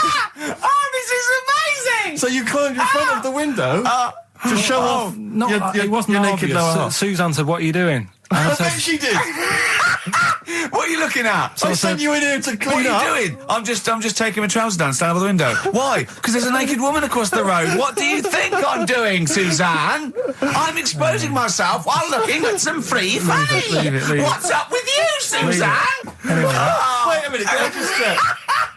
A final question. What did the woman across the way... What happened? What was her I reaction? didn't look again. I just thought you've seen a bit of action as well. We're both happy. Let's leave it. Brilliant. So were you waddling around like a penguin with your trousers around your waist? I just was walking about, and Suzanne said, what are you doing? I said, I'll explain to you in a bit, but don't look out the window, because then it's Excellent. obvious. Then he sees, she calls her husband to look at Karl walking around naked. He goes, oh, she's got a... Quick, Suzanne, get him out. There's only one with him. Get some more friends. They've gone one more. Oh, that's a wonderful, wonderful clip, and a great record that preceded or followed it, I'm not sure. But, could I make some dedications? Yeah. Because I, last week, just before we had to come in to record this, I popped out trying to get onto the tube, and I had a nightmare, because there were millions of protesters, so-called protesters. Now, a lot of them obviously doing good work. There was one fella, I think you'd have appreciated it, because I know you are very politically active, and I think this guy has really studied hard, and he's realised the best way to make his voice heard on the international political stage is to ride around on a tricycle wearing a jester's hat. He was really shaking up the bloody government. want to be George W. Bush about now. Not indeed. Once he sees that. Once he sees that guy. Imagine his aides rushing in and going, George W., look at this guy. Where's that? That's in London, England. Okay, call off the forces. Is that a large tricycle? Yeah. Is he wearing a nappy? Get me Colin Powell. Why'd you call him Colin, not Colin? It's the way he likes it. Don't about. Just call off the troops. There's a in a jester's hat. Call the troops off. Just bleep some of those bits. Have you got some educating, Ricky, for me? Got some education. I need some education, Carl. That's I kind of like desperately need some education. I want to learn about Chinese kids that are born hairier than average. I want to hear about deaf girls that can hear after their mum hits their head against a wall. These are the things I need to know. I mean, I don't wish to be disrespectful. He doesn't look like a genius. He doesn't look like But then I don't know what a genius looks like. Exactly. So, Steve. you know, I don't want to be an look at Einstein. Yeah. Yeah. His mum thought he was mental as a child. Where'd you get that information from? That was in the Einstein book. Well, it was in the Einstein book, then it's presumably true. Which Einstein book is that? His Theory of Relativity? The big book of Einstein stuff. Oh, yeah. Yeah, the big bumper book of Einstein stuff. It's for a coach trip, and you have to fill in E equals MC1 squared, 2 fish, or 3 hello, and then it's multiple choice, and you fill it. It's great. It's Did his mum brilliant. think, A, he was a genius, B, mental? Most people go for A, but it is in fact B. She thought he was mental at the age of 28. Oh, Carl, you never let me down. You never let me down.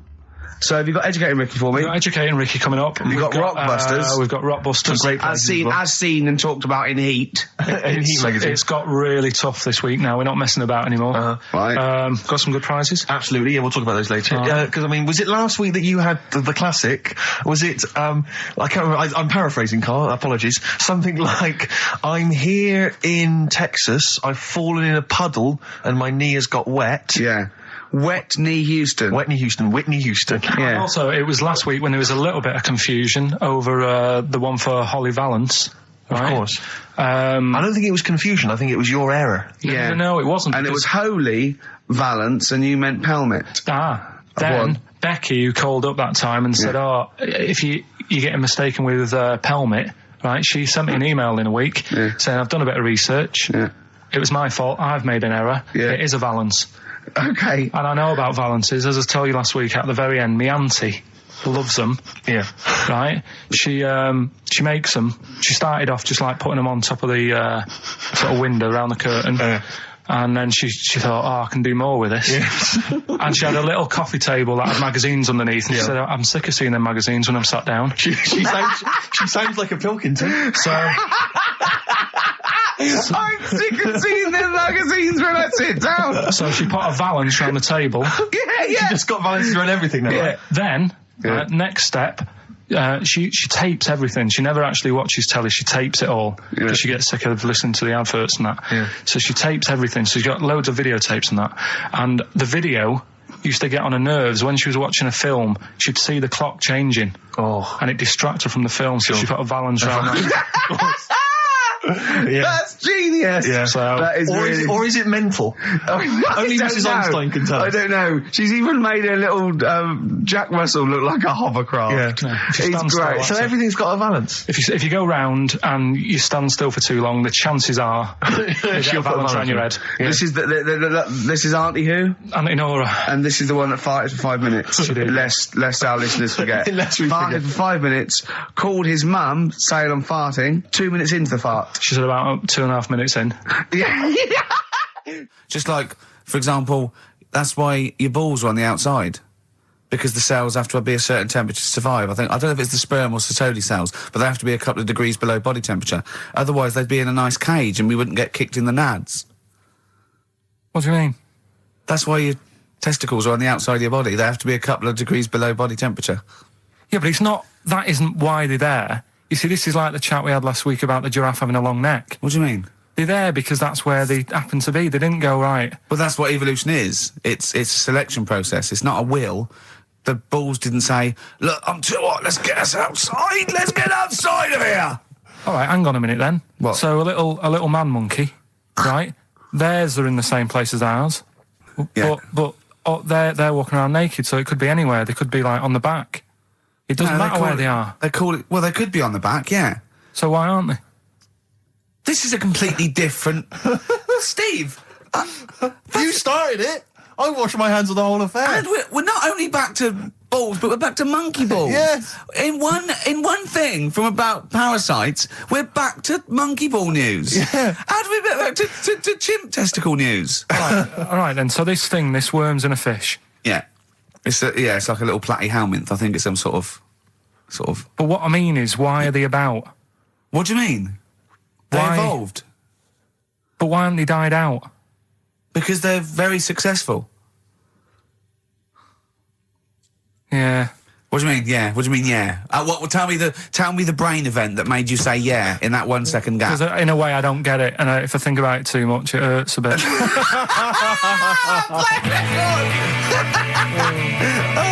They've just been around for years, Carl. Yeah. Like Cliff Richard or something like that. Yeah.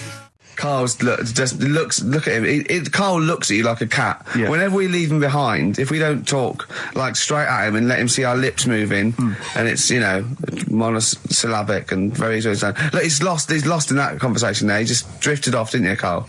No, I just was also thinking on animals and that. Something else I was going to use. Go on. Was This isn't a radio show, is it? I just suddenly caught myself. This is nothing. I told you that before. It's been bad today. No, but I mean, it's the way, this casual way that it's like we almost have no regard for our listener. And I'm not proud of that. I just don't know what to do about it. Do you know what I mean? I don't know how to do this properly. I mean, we're just chatting here. I mean, it's only Anderson who's seen through us. And that surprises me, that more people haven't. I mean, what are the figures like? Do people listen to this show? Well, I'll find out for you. You keep saying that. But, yeah, there's this parrot. And, apparently, it lives Rick, it's unique, if nothing else. I mean, when you wake up with Woken tomorrow, you're not even going to hear him start a line with there was this parrot. Go on, there was this parrot, yeah, go on. And it can talk and that. Someone's obviously, taught it out how to speak and that. And, it flew away. And it's living in this church. Right? And, people are at the church doing hymns and that. And then Trouble's brewing.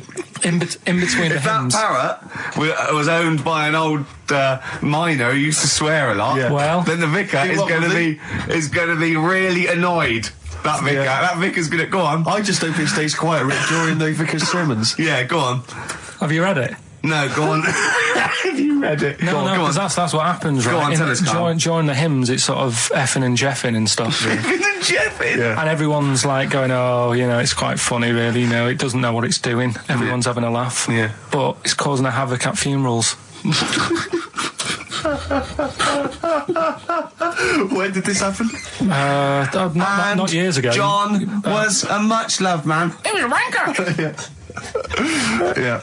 So anyway, that was another story. What can you say about Uncle John? Bollocks. Oh, Karl, I love the fact that when you look at things, you go, that's interesting. The parrot swears at funerals. That'd be a nightmare. And it stays with you. You see, for a simple man, you retain an awful lot of knowledge. It's just all rubbish. Do you know what I mean? If you just replaced all this rubbish with good stuff, you'd be an intellectual. Yeah. Really. Because, your attention is fantastic. Yeah. So Did I lose you again there, did I? So was it the word retention? We've still got Wash Up With You. Yeah. Should we play a record and do Wash Up With You? Yeah, we'll play a bit of Aqualung then. Aqualung! Depeche Mode there, and I Feel Loved. Who'd have thought Depeche Mode would have been that huge? I think I've seen little lads from Basildon with little plinky plonky sound. I thought that'd be it. They'd be like Visage or something. That'd be it. And now they're stadium rock fillers. They're huge. They conquered America. He went through some hard times. He came out the other way, and well done. But see, I think what you just said there is a very good example of why they are and why certain other bands aren't. Because if you think about it, for me, you see, whenever I think of a band name, if I see a new band's come along or whatever, I always use a very simple test, which is, can you imagine that you're the announcer at a huge event? Maybe it's like broadcasting around the world, like Live Aid or Nelson something. Mandela or concert. It's a Nelson Mandela Freedom concert. Yeah. And you can imagine someone He's there. Nelson's there. Yeah, Everyone's with the there. Spice Girls. Oh, they're all there. But you can imagine someone saying, ladies and gentlemen, please welcome to the stage, Depeche Mode. Yeah. The Rolling Stones. The Who. Exactly. But you can imagine someone saying, ladies and gentlemen, please welcome to the stage, Visage. Ladies and gentlemen, will you please welcome our headline act? Welcome Idlewild! Exactly. Ladies and gentlemen, please welcome to the stage, Ned's Atomic Dustbin. It doesn't... Do you know what I mean? You just know. The Levelers! Some bands aren't going to make it. Ladies and gentlemen, please welcome to the stage, Mega City 4. You know what I mean? It's just a simple test. We'd like you to do that at if home. you're thinking of starting a band, or you've just named your band, you're just beginning, just phone in, tell us, or email in, tell us what your band name is, and we will use that simple test. And we will do the test. Ladies and gentlemen, will you please welcome to the stage the Franken Walters. Jimmy Eat World. Ladies and gentlemen, please welcome to the stage, Cooper Temple Claws. I don't think it's going to happen for those lads. Here's a good It's one. a simple test anyway, but 100 reasons, please welcome to the stage. 100 reasons. 100 reasons I think would work quite well. I'm just going to give the email address, ricky.gervais@xfm.co.uk. You've got a real problem with Rick Wallow, haven't you? He turns my stomach. I know, but don't... Because he's arrogant as well, though. Exactly. That's the problem. Don't explain to people that... No, he is a bit arrogant. It's his whole thing, that it's the whole package, so to speak, that you don't But there's another thing in this quote, because it's he's not just the fact that he eats too much. He tried apparently to lose some weight, and he said the first month I lost 11 pounds, the next I lost a stone, but in the third my body did somersaults and I put on 9 pounds. I had a slip up. I can't say when, why or how, but it just sneaked up on me. Yeah. I don't believe it. Yeah. Don't believe it just sneaked up on That me. body's never done a somersault in its life. No, it just sneaked up on him. Me, yeah. It was the cakes again. Yeah. It was the same old cakes as before. It was exactly the same problem. Sleep eating. Yeah. It's called. It was the KFC bucket again. It was the family-sized KFC bucket for breakfast. Dear. Poor man. The other thing is that I don't think that's a very good shock tactic for a doctor to tell a 20-something, well, to be honest, you've got 20 years to live. Yeah. That's not, you know, and when I was 20, the thought of dying at 40 was fine. Yeah. I didn't want to live to 40. I just thought, what can you do when you're 40? Yeah. Just laying around doing nothing. Eating cheese. And then you got there and you discovered... No, but someone sent me... dream came true. Sophie here sent me something and she says, I realise you're not Graham Norton, but I had to send you this. And she sent me the top of a little cream cheesy thing. And it's the brand name is Gervais. How odd that is. Have you been... They've named a cheese after you. I think it's a big French company, and this is from the Czech Republic. It's all over Europe, and so that would be a dream come true, wouldn't it? If they named a cheese after you. No, I think it's probably ancestors, and so I've cheeses in my blood. Sure, quite literally. It literally is. Yeah. Another heavy Friday night, was it? It comes out of pores like those Play-Doh things. Yeah. I can squeeze out different shapes. Jane, bring the Stilton in. It's Friday night. This isn't fried. Exactly. But yeah, so we can't really have a go at Rick Waller. I eat too much, but you're not big. I mean, one of the other contestants on the Fat Club, Celebrity Fat Club, is another one is Jono Coleman. Oh, we love Jono. Now Jono, I don't know, you know Jono. He's that guy who does. He used to be on TV, and I think he does a breakfast show on a rival station, doesn't he? He's happy, isn't he? He's so trivia, and he's a really nice bloke, Jono. But it's funny because he does a breakfast show on Heart, which is wrecking his own. There's a bit of irony. Oh, I love Carl. Thanks, Carl. Do you know what I mean? Yeah, I love you. I can see where you're coming from. Yeah, that's good. But we've met Jono a couple of times. We saw him at a couple of, not wishing to say not to show off, but a couple of awards dues. Yeah, like that's showing off. But like people would have seen dead there. Well, yeah, but we went to one where everyone was in like tuxedos or suits and ties. Not Jono. Jono was wearing a pair of Bermuda shorts, big Bermuda and a shorts, Hawaiian knee-length Bermuda shirt. shorts with just these little.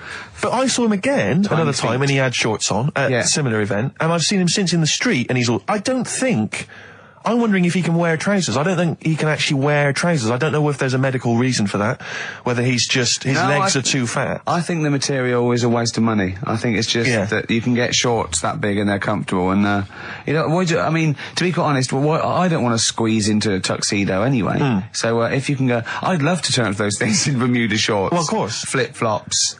But do you think he started off by wearing, maybe he just had the upper half was a tuxedo with the tie and then the shorts for and the shorts comfort. underneath, and he would just have to come in, kind of sneak behind, a sideboard. Potted plant. Or a potted plant, or bring his kids ahead of him. Yeah. You are wearing trousers, aren't you? You're wearing trousers. Of course I am, yeah. In you go. Kids move a bit. Well, no. Exactly. Of course I'm wearing trousers. Why would I? Wearing trousers. And they just thought, this isn't fooling anyone. So now I'm going to make a wacky effort to sort of, The next stone is, I've heard he's going in a grass skirt and a garland around his, and he's going to come in limboing. But you did ask if you could go to the BAFTAs in a dressing gown, didn't you? Just for ease. Yeah. Yeah. This is the Best Of Show on XFM 104.9. I'm Ricky Gervais, with me Stephen Merchant. Yes. I hope you're enjoying the Best Of. What do you mean your fortunes are on the up? Anyway, DJ, well, I'll tell you, I was hired. Well, I say hired. I did it as a favour to a friend. His wedding the other week. And I got there, I was thinking, because everyone had their little role to play, and then people were doing a good job. I love you taking it seriously. And I spent ages putting together some CDs, special selection CDs. I love that! Because what I did was I burned them on iTunes. Did you turn up with your own headphones round your neck? Own headphones, wearing a suit, but headphones. Metal case. Didn't need it, just had them all in one small box. Brilliant. Boom. I thought this is good stuff. I got some classics here. Give me an example. Give me an example of the first hour, the warm-up hour. Rick, I'm coming straight in with Frankie Valli, Oh What a Night. Brilliant track. I mean, when those beats start at the beginning, who's not getting on the dance floor? Wait a minute, what's this following it up? Go on. It's the Jacksons. What, I Want You Back? I Want You Back. Brilliant. It sounds good at the moment, Carl. Yeah. So I'm thinking, at least I'm gonna roar this, because they laid on a good spread. The ceremony was nice, food was nice. I'm thinking this is going to be the piece de resistance. Yeah. Alarm bell started ringing. Why? When I realised there was a marquee outside. Of course, it's a balmy summer evening. I'm stuck inside on the dance floor, so I'm thinking I'm going to be struggling here to get them in. And even with flavours like this, I thought I'd struggle, Rick. So I'm sat there in my suit. I'm sat behind this little DJ console. I've got all the big numbers. There's one or two people making some token effort, but frankly, most people are outside everywhere. I was livid. Of course, they couldn't hear it out there. So I was playing to an empty room, really, and I was furious. I was absolutely furious. Because, I mean, what is, you know, they're wasting my time. They're wasting, now I could have just stuck the CD on and gone out. They're wasting Frankie Valli's. Frankie Valli's time. They're wasting the Jackson 5's time. They're wasting, you know, D-Light's time. Yeah, yeah. And, so I'm sat there, and there's a couple of people making a cursory effort. Mainly when they come to get a drink from the bar, they might have a little quick, you know, couple of two. You shout, we don't want your Not lot. interested. All of you or no All one. of you or no one at all. And, then there's a microphone set up because people have been doing speeches. This little girl gets on the mic, right? It's being funneled through the speaker system. So every time I put my headphones on, Miss Dynamite, was it? It wasn't sadly Miss Dynamite, although she decided to have a little go at MCing. She was screeching a little head How off. old is she? Oh, I don't know, 8 or 9, at their most annoying. When children are their most annoying, because they got a bit of confidence there, they're a bit cocky, they're not shy anymore, they're a bit arrogant. Yeah. She's screeching her head off, so I'm playing, you know, and she doesn't know it. Your face! I'm playing into the groove, no one's getting into the groove, because she's going mental, she's just going, what's this, I don't know what this is, play something I know. I'm thinking, I haven't got any bloody DJ Otsu or Crazy Frog, I'm not going to play what you, so she's just screeching along, ruining it for everyone. I say everyone, there was no one there, so me, she was ruining it for me. I bet you were really I'm angry. furious. But of course as well, every time she screeched, it went through my headphones. So of course and then her dad comes along, right? And I'm thinking, all right, he's seen what's just happening. imagine you in your suit, sweating, getting annoyed at someone ruining your set that no one's listening to. I think, her dad's coming over. He's going to put pay to this. He's realised that, you know, she's causing a disturbance. He comes over there, joins in. No. Sits her on his lap. He's just saying, hey, she's having a whale of a time. I'm thinking I'm furious. I'm thinking it's his responsibility to shut her up. He's not going to do anything. What can I do? I can't step in. No. And I know very well that if I interfere, he's going to say, oh, well, she's enjoying herself and no one's dancing anyway, and we'd have just got into a fracas. Yeah. And I didn't want to start a fight. No. Because I don't know, but he'd have knocked you out, wouldn't he? Someone would have got knocked out. And I'm not saying who it would have been, but, you know, but to bear in mind, Rick, there would have been 2 of them. And, so I didn't want to get into a fight with him. And, anyway, so I'm playing. Anyway, so my friend came along. He realised what was happening, and I didn't have the guts to unplug the microphone because he'd have known. You see. Yeah. So I got my friend to do it when she had her back turned. So he pulled the plug out. The microphone went dead. She went, "What's going on?" I went, "I don't know what you're talking about." I said, "I don't know." She said, "Where the microphone's at?" I said, "You must have broken it." I don't know what's going on. Someone will probably make you pay for that. Anyway, at least we shut her up. That is great. But it really went from bad to worse. And you know, there's that thing when you panic, you start panicking, so you're putting on a lot of flavours that you would have saved till the last hour. What are we talking? Boom, boom, shake, shake. Exactly, you're throwing him in early. Love Shack's coming on way too soon. Really? Oh, Love Shack before 11. It's heresy, but I had to do it. But anyway, in the end, I made the bride go and get some people in. I said, look, it's your special night, all right, and they're going to enjoy this. I'll be honest, love, this is a washout, and it's up to you Exactly. to turn this wedding around, or I'm walking. I'm walking, and I tell you, they're going to have a sour memory of this evening, unless you bring some go people and in. get everyone in dancing. So she got him in at the end, Brilliant. And I'll tell you this, Carl. I mean, I don't know what you say, but they were loving it. They were absolutely loving it. A bloke came over and said, "Have you got Amarillo?" I said, "No," but I put on something even better, Delilah. Wedding crowds always go for Delilah. A song, of course, about old man killing his wife, but it always goes down very well, strangely, at weddings. They get into a sort of hokey-cokey thing. They went berserk for it. And I was following it up with, I had the monkeys, I had all sorts going on. Brilliant. Of course, you know what happens. What? I'm going great guns. People are absolutely loving it. They're rocking it. I throw in, I had something cracking on at the end. Come On Eileen, of course, was on. People were going berserk for it. Which is unfortunate because the bride's name was Eileen. Yeah. And then the bride pipes up. I'm throwing the bouquet. So they all traipse off outside again. I was furious. Oh, no. I plugged the microphone back in. I said, "What are you doing?" We got, but they went out. Then, of course, you can't get them back once they've done that because all the women are running around. I got the thing. And then they got to wave everyone off, throw the confetti. They ruined your day. I was having a great time and they ruined it. She ruined your special day. She ruined my special night. Oh, no. It's on her head. What would you put on about now, Carl? What if I was DJing? Yeah. Probably a bit of world party. Go on. Interesting. Into films and that. It's just that I only, I've just got the 5 channels and flicking about, and I'm not impressed. I mean, I can understand why more people listen to radio and stuff. Yeah. Well, not this one, but go on. Well, when was it? When was the last time I sort of sat down and had time? Because I'm always busy doing stuff and that. Sure. Moaning takes up about 3 hours a day. When did Wimbledon finish? A couple of weeks ago. Right. Found myself sat there, right? I'm not having a go. I know we stopped Cheeky Freak of the Week and all that, right? So I'm not going to be having a go. Christ, I sat there. I'm scared. No, I'm not having a go. You've always got to remember that. Go on, just get on with it. Get on with it. I'll apologise after. I'm just saying, watching Wimbledon, it wasn't, one of the major games. It was little fellas in a wheelchair having a game. Little fellas in a wheelchair. Right. But for me, I mean, great. They're doing a sport and everything. Don't put it on the telly. What was up with it? There wasn't like a rally going on. No, do you know what I mean? Do you know normally, Christ. like with the well, not to Enman, but with some of the other with some of the other players and that, they're playing for ages, aren't they? It's like, who's going to win this and that? Yeah. None of that. It was just like, hit it, net. Oh, Christ! Oh, God! I don't know what to do! And people were like sat there watching it as well when they've got other games going on in there. That's what I couldn't understand. If you've paid your money to get in, yeah. I mean, like I say, good on them if they. Do you know what I mean? But it would have been. And they all start first in the marathon. I just thought it would have, give them a game of swing ball or something. Yeah. You know what I mean? No, yeah, I understand. Oh, God. Yeah. There's never anything on. XFM in the community. Let's play a tune. Ricky Gervais, Ricky.Gervais. Don't put my name to this last link. Don't put my name to this last link. Ricky.Gervais, xfm.co.uk. Oh. Magic, Virgin, if you're listening, we are available probably sooner than we thought. Oasis and Songbird. It's a nice little ditty It's all right, yeah. of a It's not too Saturday. bad. Yes, thank you. XFM 104.9, Ricky Gervais, Steve Merchant, Karl Pilkington. I think we should go straight into it, Karl. I think we should do the competition. There's Karl in the corner. It seems a little premature. Do you reckon? Yeah, I Do you think reckon so. it's so good? Yeah, It's so good. We should tease it out of Well, them. it's a big thing. It's just that I've got absolutely nothing to say.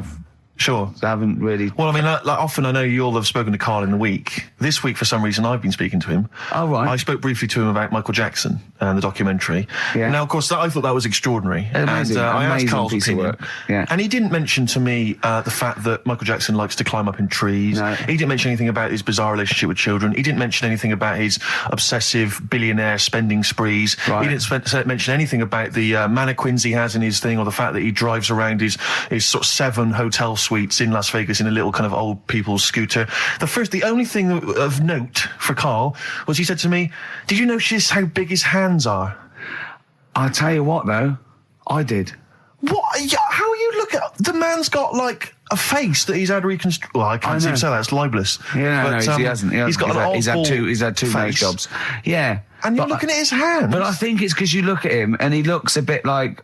there's a bit of androgyny there, but it's sort of like it is quite a petite sort of old lady's face in a way. But then you see these labourers' hands come out. That's always the way with a tranny, isn't it? You know what I mean? What, you can't accuse him of being a tranny? No, he's not. No, he's not. What are you saying? No, I know He's got enough issues. Now you're accusing him of being a tranny. I like him. I thought he came out that brilliant. I thought it was really... I really felt sorry for him. No, I think he cleared up a few things as far as I'm concerned. I thought it was a fascinating piece of work. But I did like the shopping spree. That was great. Extraordinary, because he's just got going such around bad just taste. pointing. I know it was bad taste, wasn't it? It was like one of those bazaar shops. You know what I mean? There's anything, sort of a gift shop, but they're trying to make it look like Ming. But and And it's sprayed gold. If he'd been living in a trailer park, he'd have been ordering, one of those porcelain dolls dressed like a Harley Davidson bike rider, or an Elvis commemorative plate. It was the kind of billionaire equivalent of that. But the hands were a giveaway. It's the same as those sort of transvestites. Well, it's like you get. What was it about his hands? Well, you know when you get like a cab driver or something, right? And he decides to turn transvestite about 60, and he goes on Kilroy. Do you know what I mean? That way, he got a twin set of pearls, and he goes, "I've never felt so comfortable." But his hands are still big. He's got a little wig, and he's got the lipstick on, and he's with his teenage kids who are going, "Kill me." Do you think he's been having surgery on his hands to make them larger? Bigger, yeah. Is that why he was wearing that glove through most of the Exactly. But I think he wants to be a goalkeeper. Right. And they said, well, you can't, Michael, you got a big hands. It would help him climb the trees. Yeah. And he can play tennis now without a racket. Yeah. So what did you make of it, Karl? Were you intrigued? The Michael Jackson thing. It's, it was all right. What? Ricky and Steve are here. Karl Pilkington is away today. So Mr. Ian Cantfield... Stop it! This is my signing off link. Right, look, I'm running into your show now and it's your fault. Mr. Ian Campfield's with Ricky and Steve today. Jimmy Carr's on X-List duty tomorrow. If you didn't get a request in, I'll see you 10 o'clock next Saturday. Merry Christmas. XFM. Comfort and Sound by Feeder on XFM 104.9. I'm Ricky Gervais. With me, Stephen Merchant. Hello there. But no Karl Pilkington. No Karl. He's in Lanzarote. Lanzarote, But as we we have speak. got a very, very special stand-in. It's Camfield. Say hello. I'm so excited to be here. It's Yeah. been, the things I've learned in the last 10 minutes before we've even gone on air. Like, you Yeah. don't have a theme tune. I don't have a theme No. tune. I don't wear headphones. Exactly. Ian wears headphones with a preamp. He's got 3 midgets just brought in his back line. Yeah. Right? They're called Dog, Mongo and Blitzkrieg. Look, Blitzkrieg is up there, like, eating a banana. Yeah. He is the king of rock, the new king of rock. Well, the prince, he's the prince of rock. Obviously, Vance is the king of rock. But we'll be doing that. We're working out who. Over this, and by the way, Camfield, I don't want the Ian Camfield that does XFM and going, and it's fast approaching 1:23, here's Ash. I want the Camfield that goes, I snorted ants with Lemmy. Okay? So, we want the real Camfield. All right. I bought in Metal Christmas. Is that all right? Yeah. That's my only request from this show, that we do play Paul Di'Anno's version of Santa Claus is Coming to Town. The rest of That'll it's be over up to you. Yeah, we're going to play some Christmas tunes. We're going to play some, our favourite hits of the year. But mainly, this is the rock programme. This is the rock programme. What worries me, Rick, is there's a lot of people who listen to our show and they're not regular XFM listeners. They just kind of crawl They're out not of their regular morphine people. stupid on a Saturday afternoon, put the show on. So Yeah. they might not be familiar with Well, Ian's Ian work. Camfield is a young man. He's been in... He's about 14. He's been in radio... It's weird, he's 14, but he's been in radio for 15 and a half years. extraordinary. He was weaned on the milk of a Vance. Yeah. Right? And he's going to be the new rock god, aren't you? Well, I'm trying. Yeah. No DJ Camfield. Just go, yeah. Right? And over the 2 hours, I want to work out the 4 pillars of rock, right? I want 4 names, 4 pillars of rock, right? Huge rock pillars. And then I want the king who stands astride them like the archangel of metal. So we'll be asking Ian, every few minutes we'll be asking, right, who's your first pillar of rock? And then, keeping the one that stands astride them. Okay? And how many do we need? Well, we need 5 names then, don't we? The 4 pillars of rock and who stands astride them. Right, Okay. Like the Overlord with these Axe Attack albums. Yeah. Yeah. This is Oasis. Christmas. Oasis doing their version of Merry Christmas, everyone. It's Christmas. It seems only appropriate that we play the occasional Christmas tune. There aren't many decent ones. We will be playing the greatest, not just Christmas, one of the greatest songs of all time, but certainly the greatest Christmas tune of all time, Fairy Tale in New York. Is that going to be the version done by what's his name out of Boyzone? Has he done one? Yeah. Who's- Because he's what- lived the hard rock and roll life. What's his name? What is his name? Ronan Keating? Yeah. He wasn't bad on Room 101, actually. I think he's lightened up a little bit. Good luck to him. Yeah. Yeah, I do as well. Yeah. A lot of people ask me, Camford, I'm sure you can you've probably got experiences of your own that you might want to talk about, but people ask me what Ricky's like in real life. And I don't want to get grotesque. It's Christmas, people are listening, people are eating sandwiches, but he has a flatulence problem. I don't know if you're aware of this. It is... It's not a problem. Right. Well, it is for us. Yeah. You may not. Yeah. I think the problem with Ricky is Ricky hates to miss out on anything. He's terrified that there's going to be something going on that he's missing out on, a conversation, a joke, someone falling over, And so he daren't spend any time in the lavatory because any period of time he spends in there, he could be missing out on some fun. So he kind of tries to get his lavatory, occupying time down to a minimum, an absolute minimum. Plenty of pissing. There's loads of that, but none of the other activity. Really, I mean, you keep that. Really, it's like you're in, you're out, and sometimes I don't think you've done the full job, Rick. Yeah. And today, I'll tell you this: my eyes were bleeding. It's intense. It's just a word of warning because the kitchen at XFM is out of bounds now. No one's going in there until the new year. A to J in the library. A to J in the record library. I'll tell you this: I don't know if like Tony Blackburn's in the building. His wig will fall off. But seriously, not that he wears a wig. He doesn't wear a wig. But if he's going down now, maybe he wants to play some Beach Boys. I mean, seriously, forget I'm a celebrity, get me out of here. Forget you might have survived in the jungle, Tony. But you go down there, mate. Tony, would you rather eat a plate of maggots or go and get Beach Boys? Exactly. Saying A to J. Oh, pot pickers. Exactly. Jesus Christ. It is absolutely extraordinary down there. Oh, so I'll just be warned. But it's Christmas. Yeah. Christmas. Why would Blackburn be listening to this? I don't know. He's probably doing a bit of Christmas shopping. Sure. And he's out and about with probably got his little personal stereo on. Yeah. And he goes, "Oh, I'll listen to the boys at XFM." Exactly. And he, Canfield, what do you think of it so far? Yeah. It's not Vance, is it? Okay, who is secured as one of the pillars of rock? Lemmy. Of course he is. Never changes his boots. 2 pairs of trousers. 3 shirts. Really? Yeah. And he just alternates them, does he? Yeah, so he yeah, might yeah. have the same pair of trousers for 2 weeks, but the different shirt. Is it true his rider is a bottle of Jack Daniels and 40 Marlboro? No, it's like one of those 100 packs. No. Yeah. One of the 100 packs of Marlboro, and he like keeps them stuck in his boots, which don't change. Actually, I think I'm right in saying like that one of the like 2 left boots as well, because one of them did break. So, and he had 2 pairs, but he's now only got 1. But he's got the Well, Lemmy, that is Lemmy then. Lemmy as one of the pillars of rock. What would Phil Lynott get anywhere near this? Yeah, he would have done. Let's play some Lizzie then. Don't believe a word. Thin Lizzie on XFM 104.9. I'm Ricky Gervais, with me Stephen Merchant, and over there Campbells. Is that your impression of me? Yeah. Yeah. The rock one's better. The rock one's better. Yeah, you shouldn't try and be a DJ. Yeah. Yeah. Growing up with Diano Tuesday night. Ian, what? I know you're keen to know this, Rick. What are your thoughts on XFM? What? You get there. Let's get behind the facade of Canfield. What do you think about this? Because we used to have, some conversations. You've been with XFM since the beginning, haven't you? Oh, I've been here forever. Yeah, it's all right, isn't it? I mean, it's not quite magic. Well, no, a few things are. Got me eyes on the big 105.4. Obviously, eventually. What magic? Yeah. Now, do you think you want to do like a rock program on something like Virgin or Radio 1 eventually? Nah, I don't think so. No. No. What do you want to do then? What do you want to do? I want to start playing stuff like the Eagles and Steely Dan and Bruce Hornsby in the Range. Truth be known. But you'd have to go quite mainstream. Like in your bedroom? What? But on what sort of platform though? Because the good thing about those is they are really popular. They are. I mean, I think the Eagles' Greatest Hits is the biggest selling album of all time now. It's overtaken Thriller. Yeah. So I mean that those. What are you saying? Iron Maiden aren't popular. Like what I play Iron Maiden now. are actually popular, but they've got a very Slipknot, tight fan Fear base. Factory. I mean, Iron Maiden can go to #1 with just their fans buying it and then slip away again, can't they? Yeah. But everyone sort of likes the Eagles, don't they? Yeah. I mean, I think still. So you could get on sort of like Radio 2 maybe, the rock program on Radio 2. Who does it at the moment? Is there one? No, there's not one. I should do a demo maybe. Okay, well let's I love the way we're talking about my career and other radio stations I could work for. Do you know something I don't? No, I'm just saying that this is place going, is not. It's going on the tube, isn't it? It's going on the tube. I mean, you're going to be like. I mean, you'd abandon a sinking ship, wouldn't you? You wouldn't hang around, would you?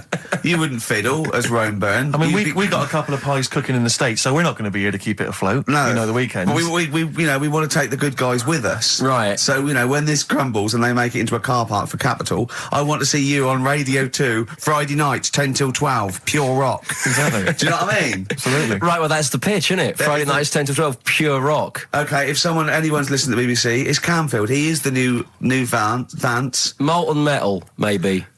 Molten Metal. That's good. My only concern with TV work for Ian is he doesn't look like the obvious rocker. I mean, people are listening, they probably imagine he's got the long, greasy hair. But that's he's got the modern Slipknot look. T-shirt. Lots of modern bands now. They've got. I'm not slagging off. I'm just saying I wonder if the they've fans. got short hair. It's not all long hair and strange beards and tattoos. No, the days of them all looking like Lemmy and smelling like Ricky are well and truly gone. Yeah. Have you ever had the long hair? Have you ever gone in for that? No. Never tried that? No. But I've got bullet belts and stuff like that. You're right. If you'd have wanted me to dress up, I would have dressed up and brought CDs. I mean, obviously I should have prepared more for this show. Sure. Yeah. We're going to play some classic rock, aren't we? I think we're going to play The Who. We got Jump, Van Halen. That's a classic, isn't it? Yeah, I think I've got that about 5 times on every driving album I brought in for you. Okay, and so are we going to play Since You've Been Gone? Yes. Yeah. What's next? British Sea Power. Yeah, I thought we should play a couple of singles that we've enjoyed over the last year or so, and this is one of them. Carry On, play at Canfield. And don't forget, Paul Di'Anno and Santa Claus is Coming to Town's coming on as well. Paul Di'Anno doesn't snort ants, he snorts anteaters. Carry On from British Sea Power on XFM 104.9. Not bad at all. Now, listen, we should just point out to people that Carl's away. And we always slag him off because he provides very little But, and he's an idiot. Well, exactly, to be fair. But he's obviously off in Lanzarote, and he's forgotten to tell us what the password is for our email, Rick. Idiot. So we can't get into the email. So we're going to have to use Ian's email instead. ian.camfield@xfm.co.uk if you want to get in touch. You're never going to have so many emails, Ian. Really? Yeah, Is that right? you're going to be looking at them all week. It's going to be brilliant for you. You're going to feel really popular. You know what? He described Karl as a bald little mank twat. Nice. Karl was going, brilliant. Is that allowed? Is that all right? Yeah. Bless him. Bald little mank twat is back on the 3rd, isn't he? Well, if there's one thing that magazine's What good was at, he it's suggesting? You accuracy. can't be regionalist. What? Was he suggesting you can't be regionalist? Was that allowed? No, I just think it's a familiarity of, it's just because we call him a bald little mank twat, that a national magazine can say that. Oh, bless his little round head. Wonder what he's doing now. He's sitting in the ash, reading his, reading his Rich Hall book. Yeah, he spent a week when he went to, where was it, St. Lucia? He spent a week, right, throwing sand at crabs. Yeah. I don't think they've even got crabs, have they, over there? No, I don't know nothing. what he's going to do. What is he going to do? Suzanne, what is she going to do? He's going to be whinging. But it's sort of like, Karl must be like a kid, you must like sit him in front of a video while you go and make the dinner or something. Yeah. It must be a nightmare taking a pet. Has she got a little harness for him? To be fair though, Rick, I mean, I can't imagine you're much better on holiday. I've always wondered what that must be like. Because you always need an audience. You've always got to have someone around that you can perform for, drop your trousers for. Annoy, just generally sing and dance about. And Jane's seen it all. She's bored of you. So what, do you just do this to other people on the beach? Holiday makers, it is me. You can't believe you're not, Ricky Gervais. What, do you want me to do the dance? Do you want me to annoy you? Yeah, exactly. I can annoy you for 5 minutes. Yeah. Then I'll get bored Exactly. myself. I'll tell you what, I want some ads, and after that, the fairy tale of New York. Oh. XFM. The Pogues, featuring Kirsty McCall, and a fairy tale of New York. Brilliant. On XFM 104.9. That's the song I think that single-handedly keeps Shane McGowan in gin for another year. It must do Just well, about though. keeps- but I'm sure it does. I absolutely love it. I still love it. I saw it on Top of the Pops too. And it's just brilliant. I mean, he wasn't great at miming, but it didn't bother me. Sure. It was miming to a different song, probably. Yeah, in his head. It was great. I had a little visit in the week, Rick. I think you missed out. A little Christmas visit from, I know he's a friend of yours. He's a friend of He's a friend of the nation. Go on. TV illusionist Darren Brown. Oh, yeah. Yeah, he's bought a new pad. Yeah. And he just came around to tell me about it. Yeah. And it's interesting because... Somewhere to keep his guns. Exactly. And he... I can never know kind of how much, he's just playing with your mind, experimenting. But he was telling me about the place, and apparently... Say he loves you? he's got a B-day in the house. Now, we were discussing B-days because... Never understood that. I've never got my head around it. To this He's day... not meant to. Well, no. But I've never... I don't think I've ever met anyone who's used a B-day. Oh, Darren Brown does. He's known as the cleanest arse in Modern Magic. Yeah. Shiny arse, they call him. But we were chatting about it, I don't really know, to be truthful, I don't really know how you use them. I don't know. Well, I assume you just sort of go over it and let... But do you face the wall with your knees on the tiles, or do you face away from the wall? No, it's sort of like you just... I don't... And no. it's got the little Do you nozzle. sit on it, or do you sort of hover above it? Do you I hover feel- over it and just splash things onto them? No, it's a little jet, isn't it? It does it for you, doesn't But it? is there a jet? This is what I'm wondering. Is there a jet of water that goes up the crap? It's like it's a drinking fountain That's you used just to what have I'm in school. thinking, yeah. Which I remember Mr. Mellows used to embarrass himself every time. I go, no, he's the middle of logo, Mr. Mellows. Yeah. It's not a B-day. We're not at your French, cottage again. Yeah.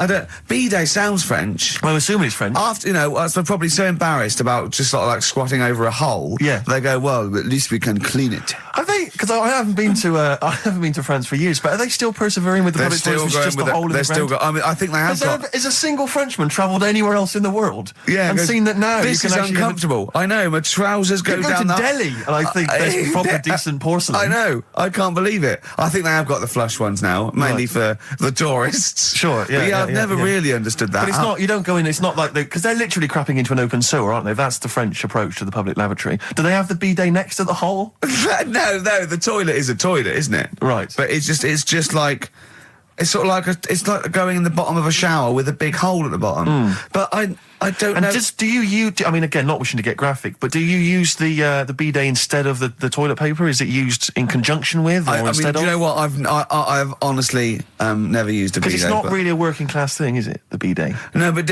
well, it sort of came in with sort of like purpose-built houses, didn't it? They sort of like shot up all over the. No pun intended.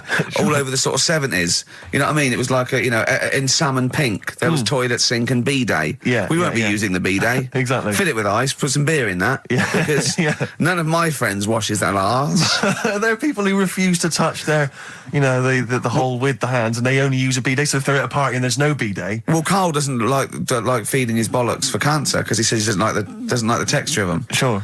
Well, so I mean, so he'd probably love a bidet if he didn't have to Are there kind of upper class women who just waddle into the dining room in sophisticated trousers around their ankles, going, "Where's the bidet? It's filthy. Where's the bidet? I don't know. We use the paper. The what? I think the fish was off. I'm going berserk up there. Get me a bidet. Yeah, what if you lie on the floor? Or I am climbing into the sink and turning the tap upside down. It's the only way I can do it. Yeah. Bidet. Thoughts on bidets? Have you ever used one? Well, no, you told me all this, but you still haven't got to the bottom of how you use them. No, I don't. I don't know. I don't know how to use it. Do they come? You need to ask their own brand. Does it come with like instructions, like a flat pack? I think you're supposed to know. About? I think you're supposed to. If you've bought a bidet, the assumption is you know how to use it. Imagine someone installing it and going, "There you go, there's a bidet." You go, "Could you show me how to use it?" Well, you like this? Well, no, go to the toilet first. Do the whole thing. Otherwise, I won't know in context. I'll just sit here in the corner. That's fine. Okay. Do you read a magazine when you're normally going? Well, I might do, but I mean, I don't really want to do it with you here. But how will I know? Exactly. I need to know how you transport yourself from the lavatory to the bidet. Do you remember when we were trying to offer Karl money to have a shower with Johnny? Yeah. just some of the highlights of the year. That's a weird thing to do. Yeah. We nearly had him there, and then he didn't want us to watch. Yeah. We said, "Well, how do we know that you've done it or not?" Yeah. He went, "You are definitely bent." That's his conclusion. What we got lined up? Well, hang on. Let's just say if anyone's got any idea sort of how to use a bidet, maybe Any idea for anything to talk about on this show? Well, that doesn't involve crapping or farting. We've done that. We haven't done little Chinese fellas or the gays yet. That's still to come in the second hour. Ian.Camfield@xfm.co.uk if you've got any thoughts on bidets or just, lavatories generally.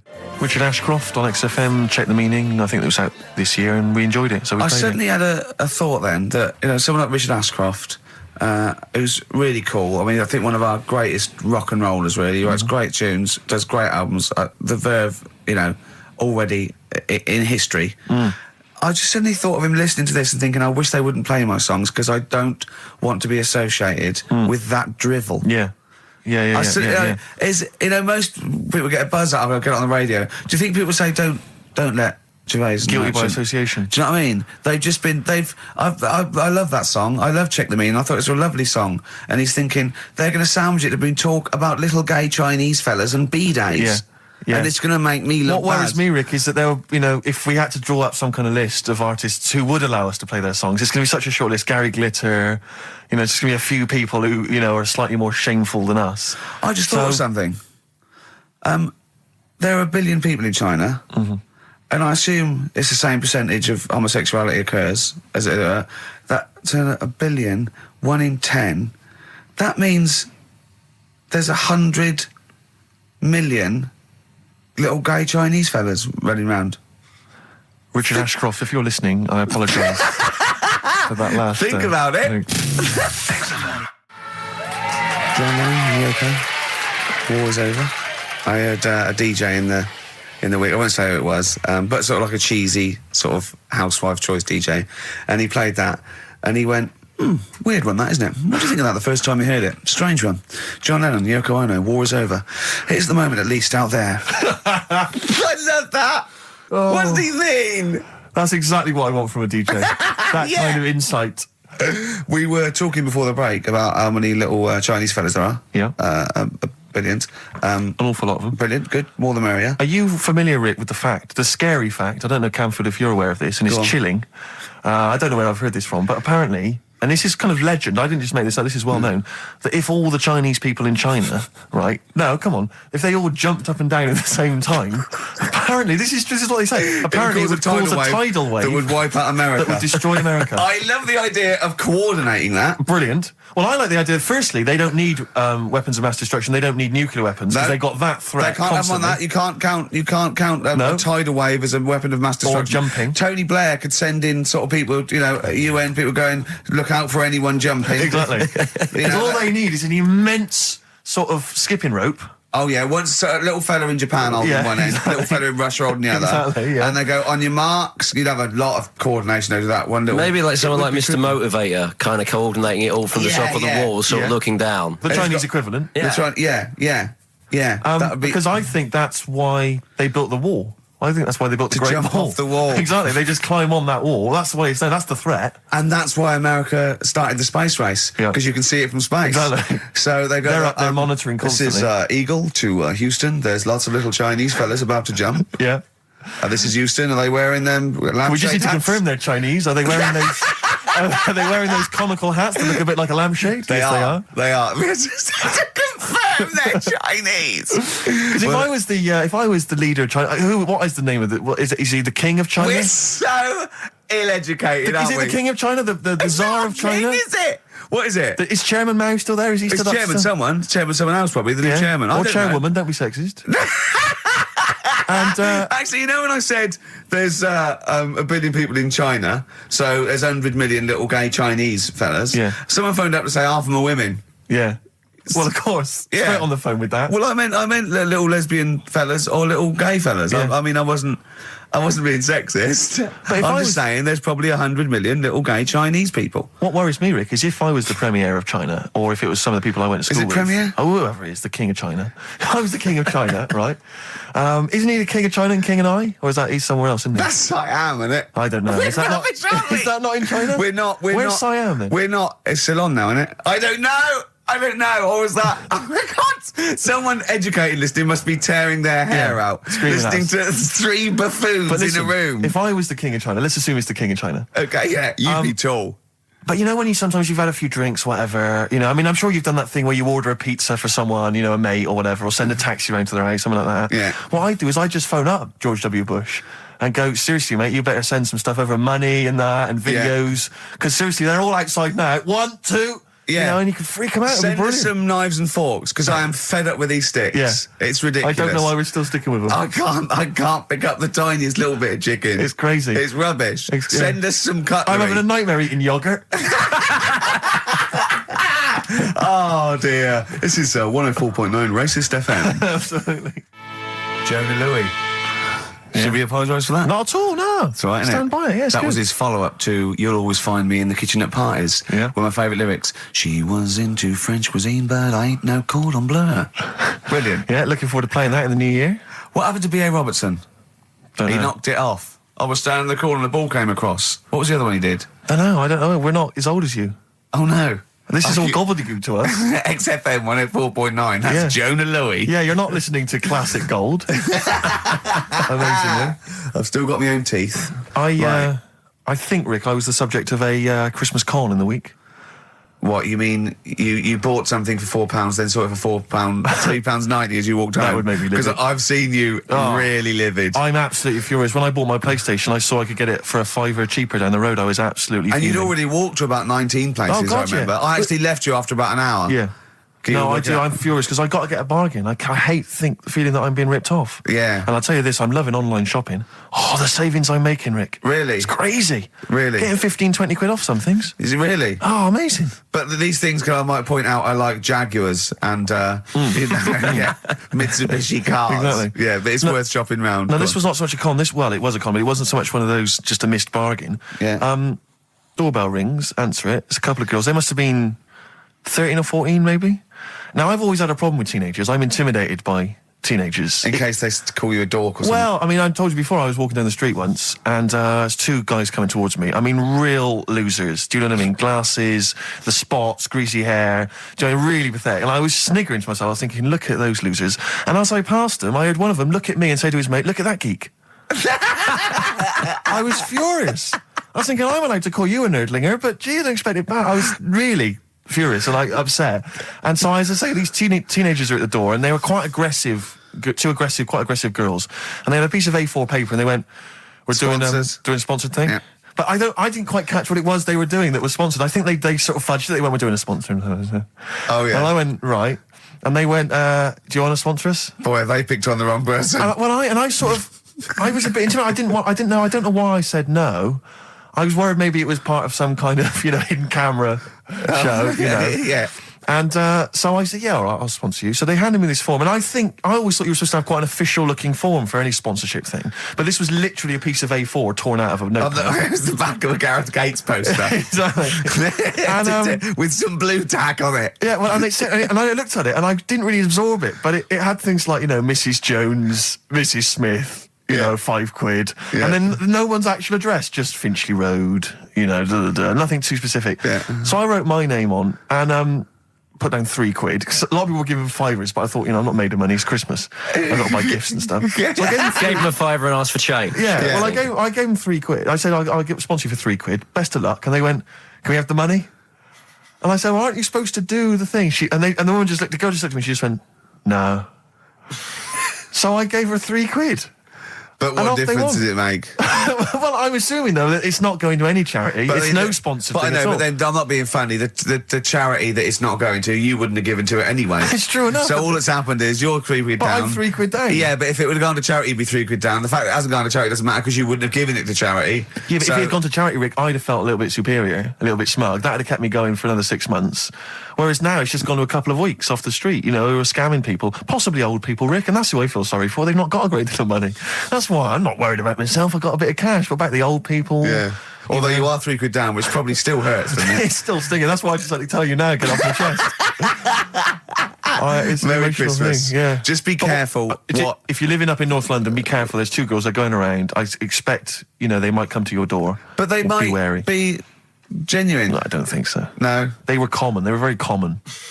Do you know what I mean? Was the giveaway things like, Santa Claus had given £10, Exactly. Tony Blair had given £1? Yeah, I know what you mean. Yeah, I think you were conned, mate. Yeah.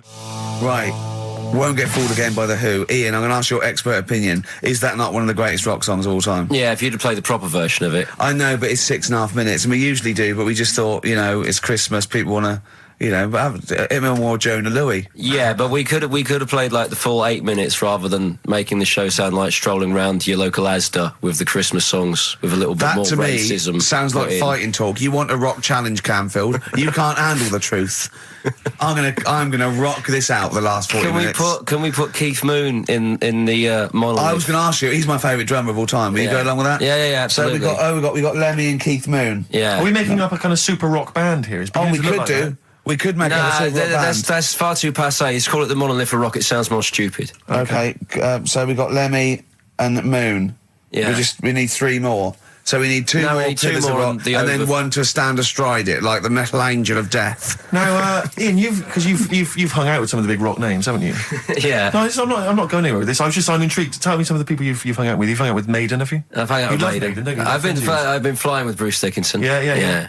And have you? It only took us 3 attempts to land at Gatwick a few weeks ago. But I don't know much about you, Ian. Are you someone who lives the rock and roll excess lifestyle? Are you kind of drink and drugs? Is that your thing? I like to be kind of on the edge, having a look at what's going on inside. Right, I don't quite know what that means. Well, it's the way they talk, Steve.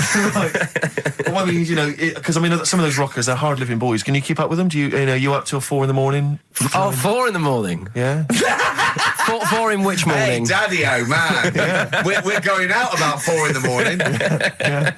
Carl reckons the gays go out late. Yeah. His favourite song is The Killing of Georgie, right? And he went, but would it have happened if he'd have been, going out a bit earlier? Yeah, well, no, fair point. Yeah. Is that song time specific then? No, but he reckons he probably got because he was out late. Oh, right, okay. He said there's one that works here. Sometimes he doesn't go out till midnight. But I imagine you a little bit like that little boy in the film Almost Famous. When you're on tour with the rock legends, do you know what I mean? You're like, the little kid there. Maybe the doors are being closed in your face, are they? As they go berserk. Yeah, when I started, but now, I insist. I was one of theirs. Yeah, access all areas laminate. I can enter venues now with a big bottle of Jack Daniels. I don't get stopped. Yeah. Really? But seriously, have you, without naming names, obviously, what excess have you seen? Have you witnessed anything? Or have people calmed down now? Are these rockers clean living now? Depends who you're talking about. Sure. Yeah. Is there anything going on like the days of Ozzy and Motley Crue? I haven't seen. I haven't seen any red snappers like with Jimmy Page. Do you know that story? I can't talk about it. Then let's forget about that. Yeah.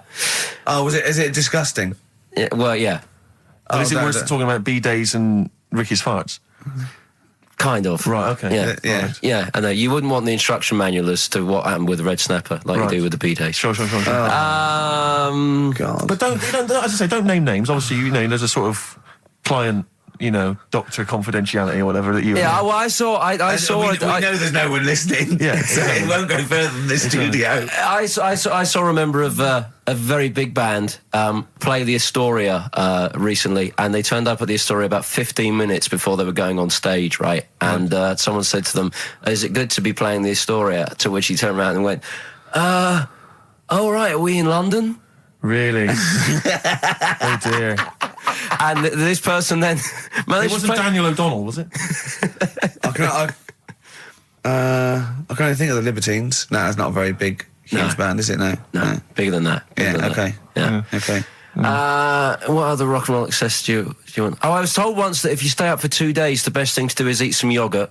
This is just like we're going to having tips now. Sure. Yeah, So if that's apparently the best thing at the end of the excess, you need some yogurt. So always keep some in the fridge. Yeah. And chopsticks are no good. Yeah, so don't, whatever you do, don't go on a bender in China, because otherwise you'll be screwed, right? No, there's no benders in China. Oh, there are. There's about 100 million. Yeah. Another tune that I enjoyed this year, Rick. I don't know what your thoughts are on it. I'm fascinated to find out. Loving it. Jay-Z and Farrell and Frontin. What do you think, Canfield? Darkness #1? Yeah, well, they cheated, didn't they? Because they went and did their signing at HMV yesterday, so they could get in like an hour of extra sales. Why is Just that so cheating, though?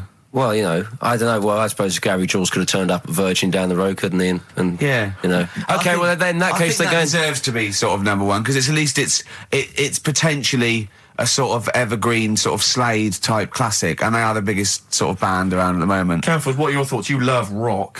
What do you make of the Darkness? It's all right. They've been around for a while now. Sure. Another year, maybe. But they're all the ingredients of everything you like, I imagine. They've got a bit of glam, they've got a bit of Queen, they've got a bit of AC/DC. It's all in there. You've got a bit of Bruce Forsyth. You know what I mean? He's funny. They're a good fun band, aren't they? Yeah, they're all right. They're essentially just too close to novelty.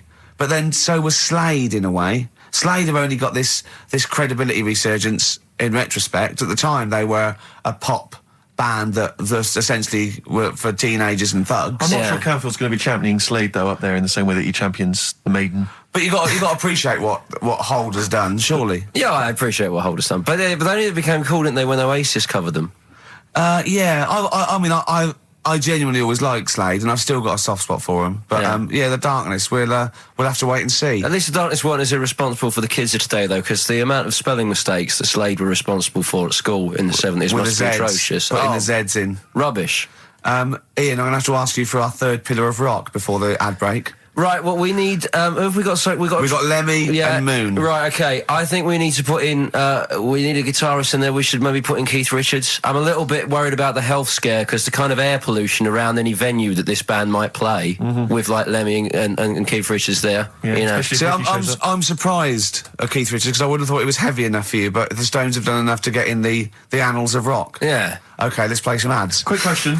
Do you actually speak like this, Ian? What? This is your real voice. This is your real voice, yeah. Yeah. It's amazing. Do your daytime sort of voice, the X-list voice.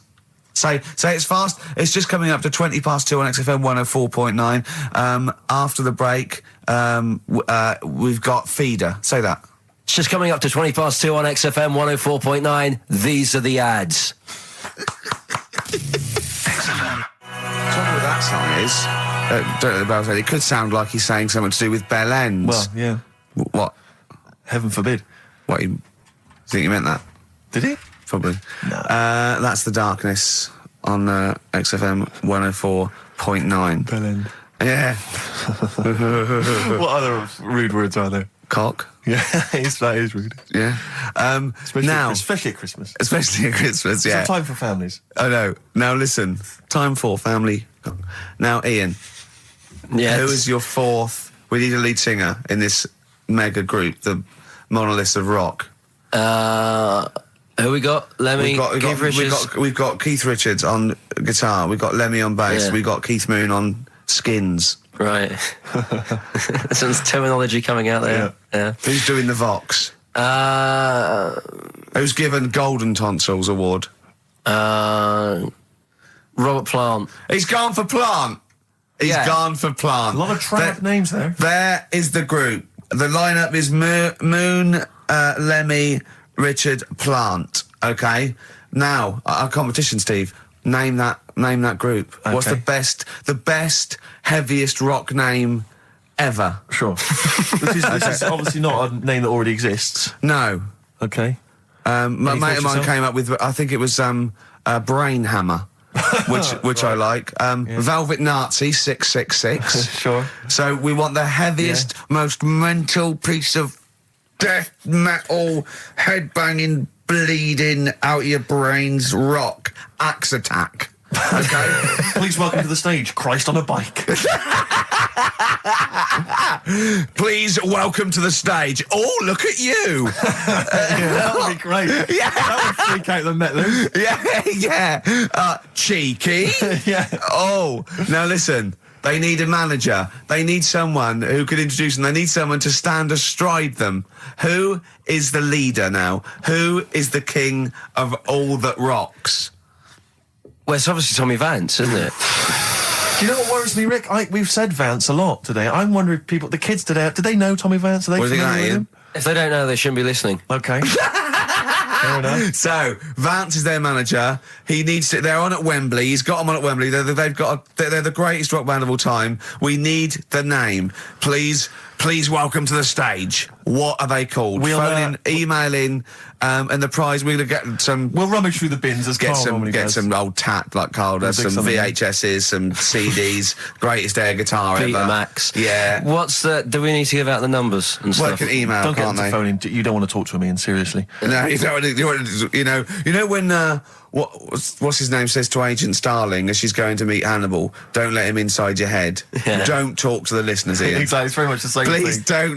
I'm a don't. bit concerned that my email's going to be besieged by people sending you links to how to clean out the B-Day. Well, that's all right. The week. But Nature what's of the the most mental, head bleeding, banging brain hammer operation this band can be called? Call in. Rick, because it always amuses me. I know it's cruel to put you on the spot, but so some of your former band names have always amused me. Well, the worst. The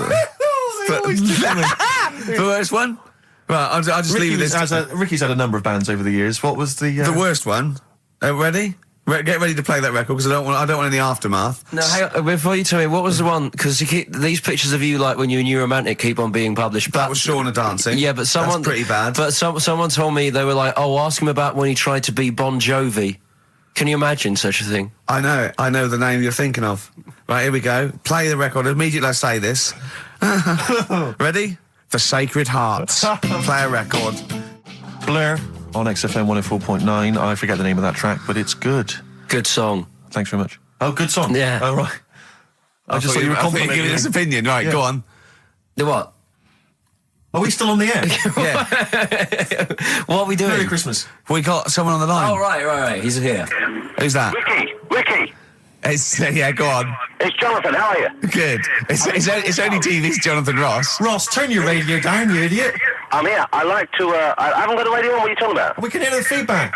Well, I haven't got it. It's not my fault. It's your incompetent radio station. And also, didn't you hear we said don't call in, we don't want to speak to the listeners? I'm not a listener. I'm a visitor to your shows. I'm special. You know that full well. I know you're special, right. Yeah, exactly. What have you got a name for the band? Yeah, you ready? Yeah. Blump. B-L-U-M-P. I tell you for what, you can't have a normal word. If it's the monolith band of all time, if it's the you can't have a regular word. It doesn't make sense. How can you have a regular word? All these ideas you've come up with are rubbish. You need a word which only stands for that one thing. No one's heard it before. No one will use it again. Blump. I can't help but feel that that's a more appropriate name for maybe one of Ricky's bands. I love seeing that picture of him in that band. You see it everywhere these days. He was like a girl. He was like a little girl in a suit. Looks like a girl, a little dyke at a wedding. What was that? That's got to be the kettle calling the pot black, surely. Yeah, I've always looked nothing but 100% heterosexual. We're not sure about. There's not anything wrong with it, I know that, but look at you. I actually had to get that in. There's not anything wrong with it. I'm Jonathan Ross.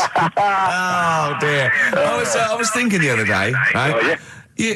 The Comedy Awards. Yes, sir. You didn't half say some awful things about poor celebrities, poor has-been celebrities with coke addictions and fat lips and faces that where surgery's gone wrong and everything.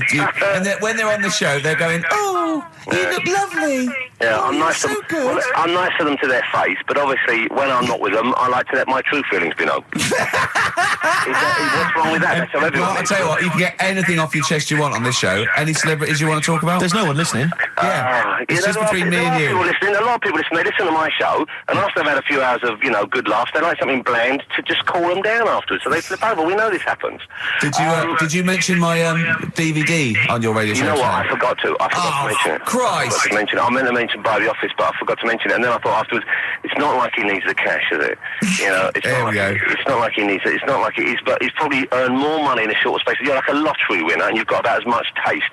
You're like one of those burglars who's won the lottery.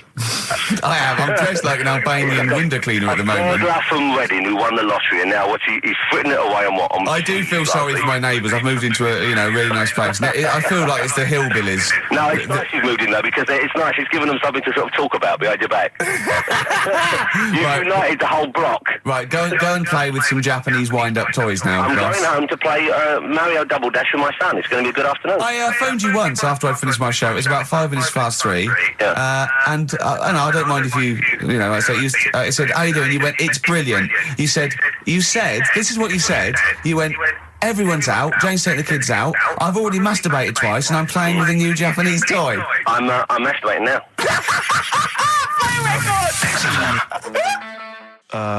Kings of Leon, Wasted Time on XFM 104.9. Sorry, I was sidetracked there by just some of the band names. And now listen, I want to put in 2 of my own. I want to win that pile of tat out there, right? I've got 2 names here, okay? Would you just remind people in case they've just tuned in? Oh yeah, Ian Canfield has chosen his mega band of all time. He's got Keith Moon on drums, he's got Lemmy on bass, he's got Keith Richard on guitar, he's got, who have you got singing?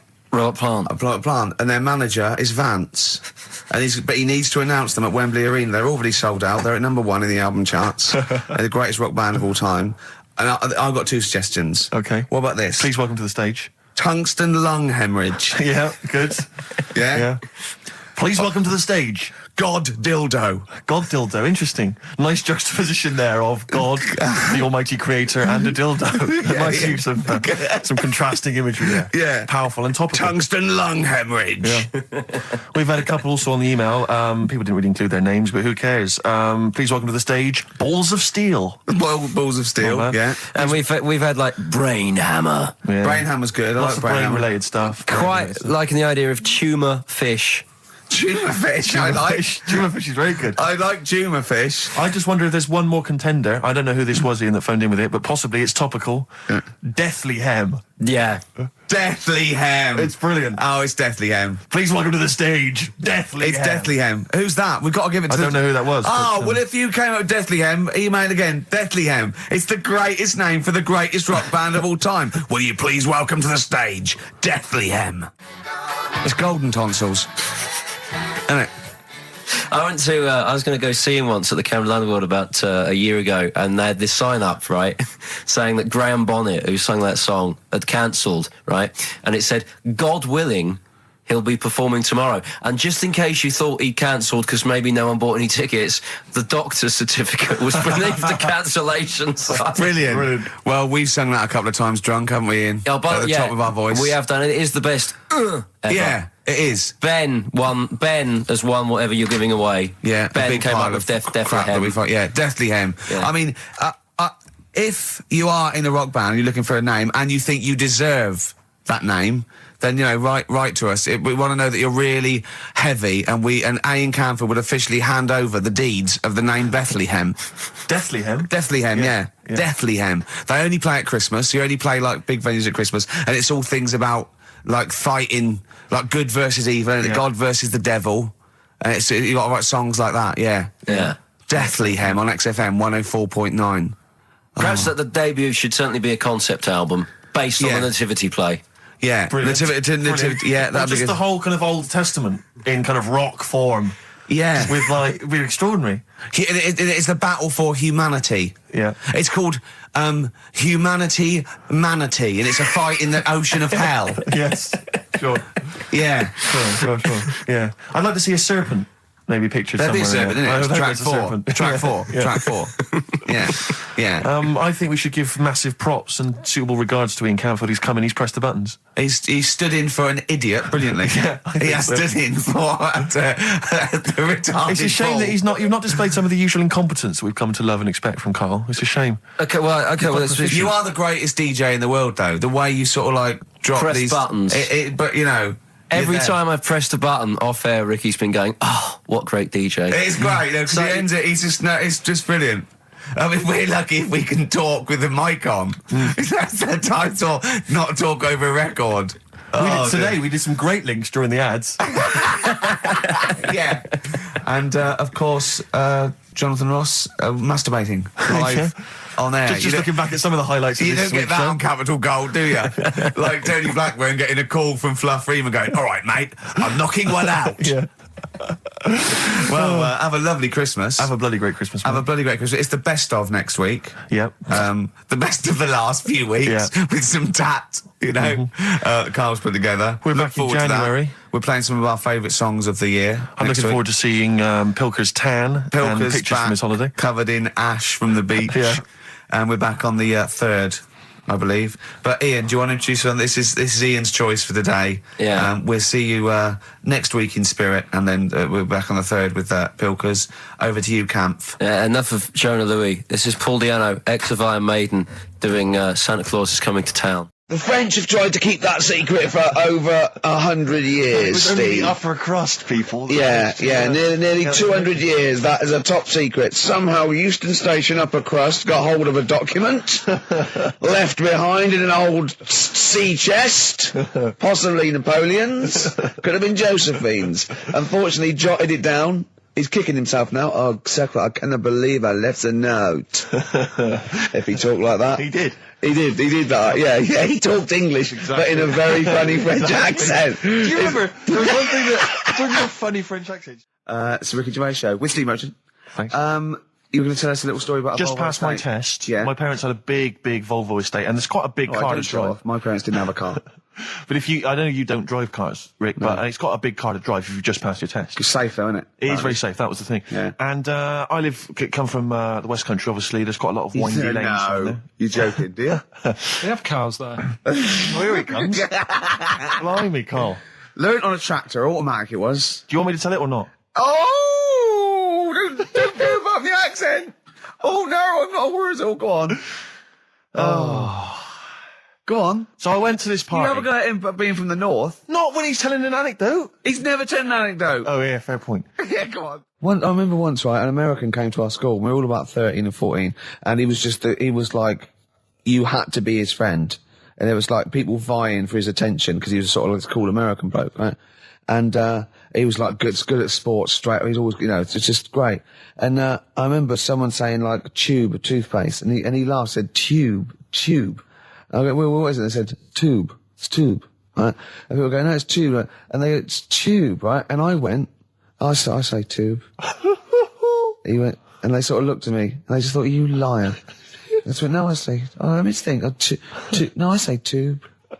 Oh. When you're a kid, like any American you ever meet is the coolest thing. It doesn't matter if it's a huge fat bloke wearing Bermuda shorts and a camera on his neck. It's cool because they speak with an American accent. Well, that is cool. And they say being a huge fat bloke in Bermuda shorts is cool. Sure. Yeah. That's what you keep telling yourself. Yeah. I'm growing into that look, says Rick.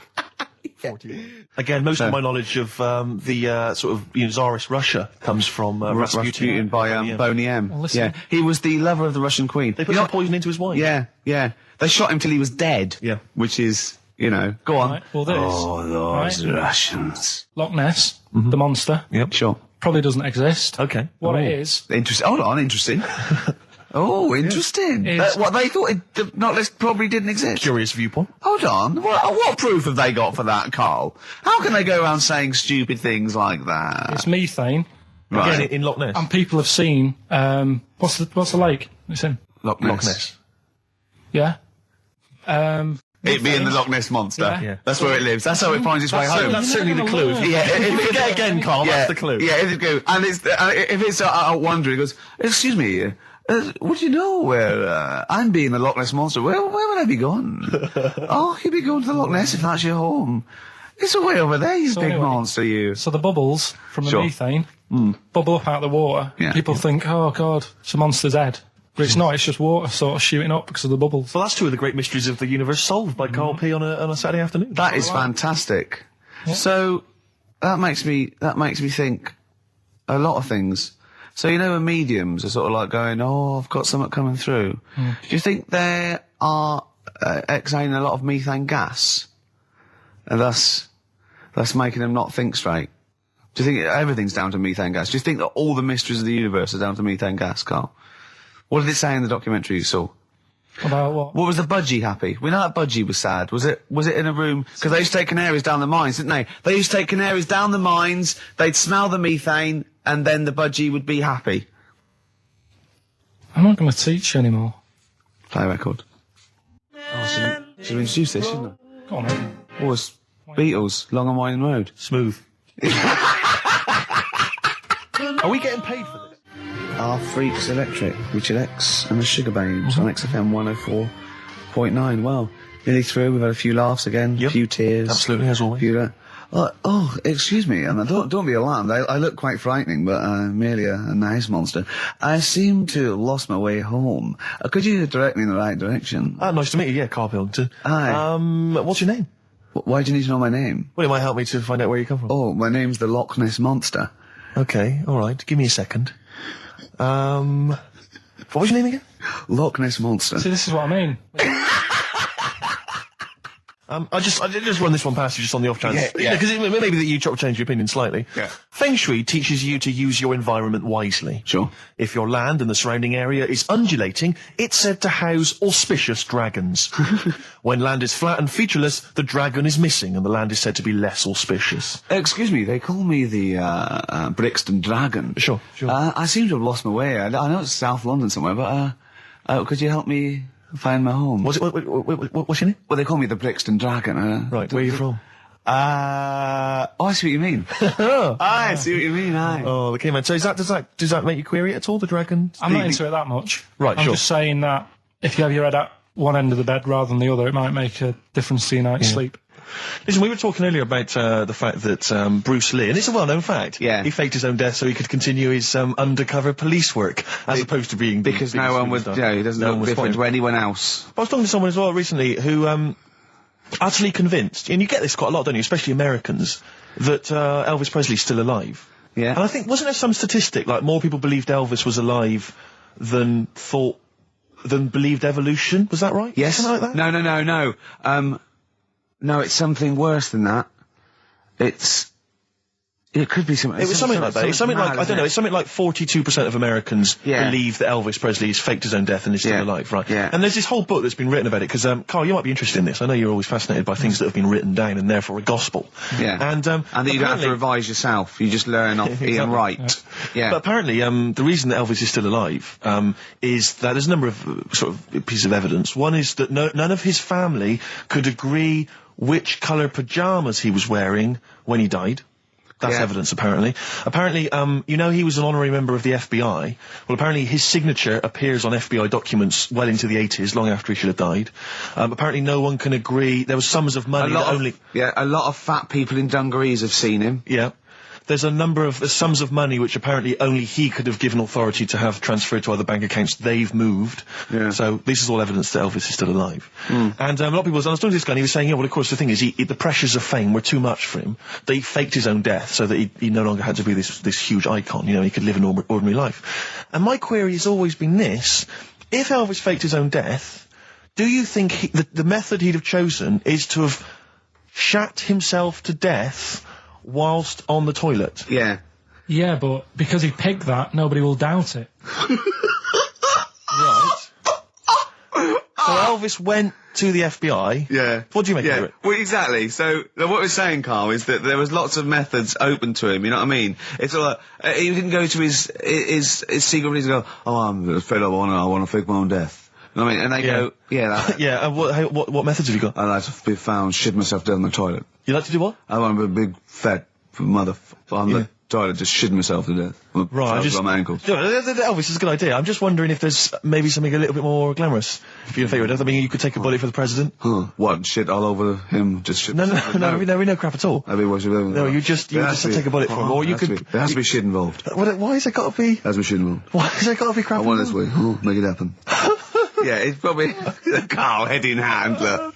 Yeah, he's worried about the things we say. Yeah. Jeez. We haven't offended 1.2 billion people. Yeah, a fifth of the planet. So, Carl, what do you make of it then? Are you convinced Elvis is still alive? Am I getting him mixed up with someone else? Because all Elvis, all Elvises look alike. Because that is true. A lot of Elvises do look alike. That's safe. On his gravestone, didn't they get his name wrong, or is that his brother? Who's his brother? Aaron. That's his middle name. Yeah. You're not an Elvis kind of expert, are you? Hold on, wasn't Elvis one of a twin that died? That died, and I'm sure they got his name wrong on a grave or something. Oh, I don't know. But that's consequently that's proof he's still alive. No, the thing with the still alive thing, like I say, he picked that awkward death because nobody would be saying, hang on a minute, going round upsetting the family, wanting to talk about it because they'd be embarrassed to be saying, he was found sort of in a pile of mess. Weighing 25 stone. Yeah. So... Because you notice he also expanded to a huge size as well, so he was just a huge fat blob of a man. He also did that to add, extra... To the glamour. I don't quite understand these people who fake the deaths, because... Well, a lot of them don't. A lot of them don't, Carl. This is what, in a roundabout way, we're saying. We're saying that a lot of people that say people fake that they didn't, like Bruce Lee and James Dean and Elvis Presley, we're saying they didn't fake their deaths. He did die, didn't he? His head come off, didn't it? God. Who's this? James Dean? His head came off. Oh no, I know where I'm trapped in a toilet with no toilet paper. That's where I am. And I'm thinking maybe I peel off some of the wallpaper, things like that. But there's nothing I can do. I got to go upstairs. Newspaper. Well, exactly. But I have to go upstairs and find toilet paper. Was there any? There wasn't. There wasn't. Oh. I'll have to go upstairs and maybe find a notepad or something like that. Oh. And so I try the door. Right, the door's wedged. And I'm pulling on the door, and I can't get the door open. It's just like it won't come open. And it's already. I knew it was going to come to this at some point. Like this is like the clock's ticking. I'm trying to pull the door open. Trousers around my ankles again. And I'm thinking, well, what I could do is I could open the window, I suppose, and try and climb out, but. Not really, because I got the trousers around the ankles. And that's or if it was raining, just stick your ass out, two birds with one stone. Sadly, it was a beautiful day, Rich. I call it the World Bee Day. And so what I'm thinking is, I got my mobile phone in there, luckily, because it's in my pocket.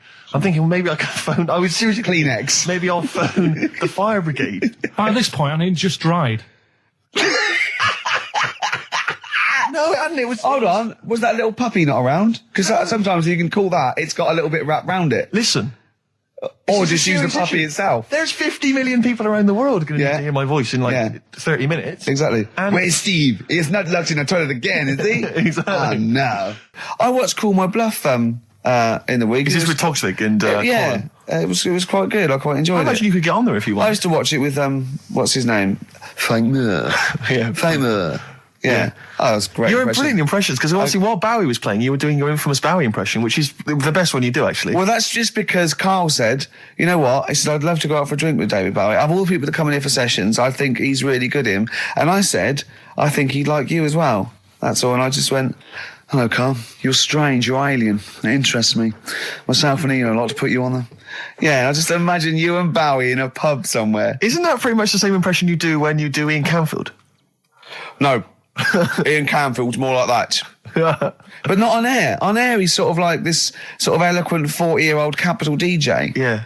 And but when you talk to him in the studio, he's slowly turning into Tommy Vance, isn't he? Mm. It's one of his pillars of rock, Canfield. He loves Vance, Lemmy, Diano.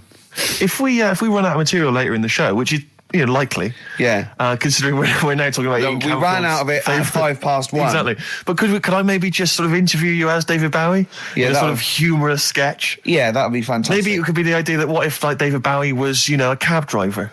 What would he say? What was some of the funny things he would say? We saw that, what was that in when it said Dead Ringers coming up? If you've ever wondered what it would sound like... Dead Ringers is this impressionist show. They did it's on Radio 4 and they did a TV version. Yeah, I saw it. What did you make of it? Didn't like it. It was all right. No, it was just that the write-up in the Radio Times, I think it was. The Radio Times said... ever wondered what it would be like if Robbie Williams was singing George Formby, or what would it be like if there was an animal hospital was hosted by Anne Robinson? Yeah, yeah. I have wondered. Were those two sketches on there last night? Yeah. What were they like? You are the weakest dog skink. Or something? No, what was it? It was something like they had to vote off an animal to die or something. It was something like that. Yeah. It was. This is flagging. Quick, do your Bowie again. Oh, come in here. Look, it's Tin Machine. Now let's play Changes. Hello, Iggy Pop, you nutter. Stop cutting your sand. Which one?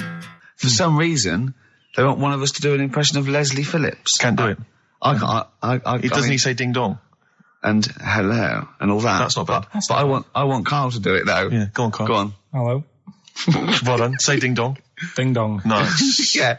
Do we do any other impressions? No. Go. Hello. Do that. Hello. Yeah. You look like a ventriloquist dummy. Hello. Brilliant. Oh, God. Do My Name is Bond, James Bond, as though it was Sean Connery. My name's Bond. James Bond. Do that. Go on. My name's Bond. No, do it as though you were doing an impression. Sean. So I'm trying to be Scottish? Well, yeah. Well, yeah, sort of. Perhaps a bit more specific than that. Sean Connery. My name's Bond. Keep going. My name's Bond, James Bond. That's like Jimmy Stewart. It's not that. This is the best fun. It's like having your very own Fisher-Price toy for 2 hours a week. It's great. Do Roger Moore. Do that. Roger Moore. Phyllis Pierce, Percy Sugden. I'm licensed to kill.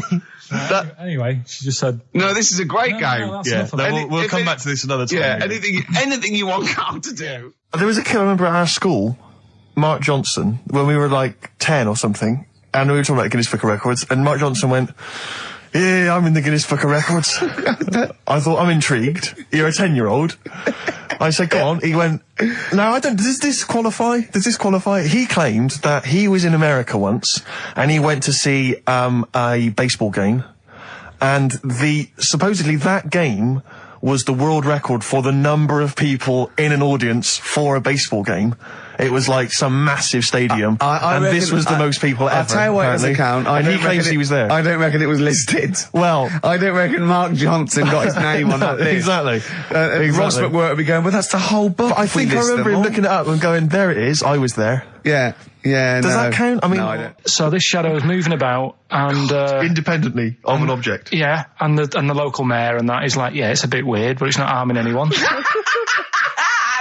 mayor involved. Was he elected to that post? Hey, Mayor, we got a problem down here. Seems like a shadow. Well, it's not causing any. No, it's just causing any problems. Yeah. We've also got Educating Ricky, where Carl educates me. The one last week, a girl, right? She was deaf, and she was having an argument with her mum, and she pushed her and she hit her head, and then she can hear again. Yeah. Don't know what I learned from that. No. It might be subliminal. Someone might be going. It might be a metaphor that I will learn from. Yeah, it's like a parable. Yeah. So look at his face. We might as well be talking Dutch, mightn't we, Carl? What's this? Bit of Aqualung. No. Aqualung. Rockbusters next. And the middle one was that Scottish fella's made an error. That was Mystique. Mystique.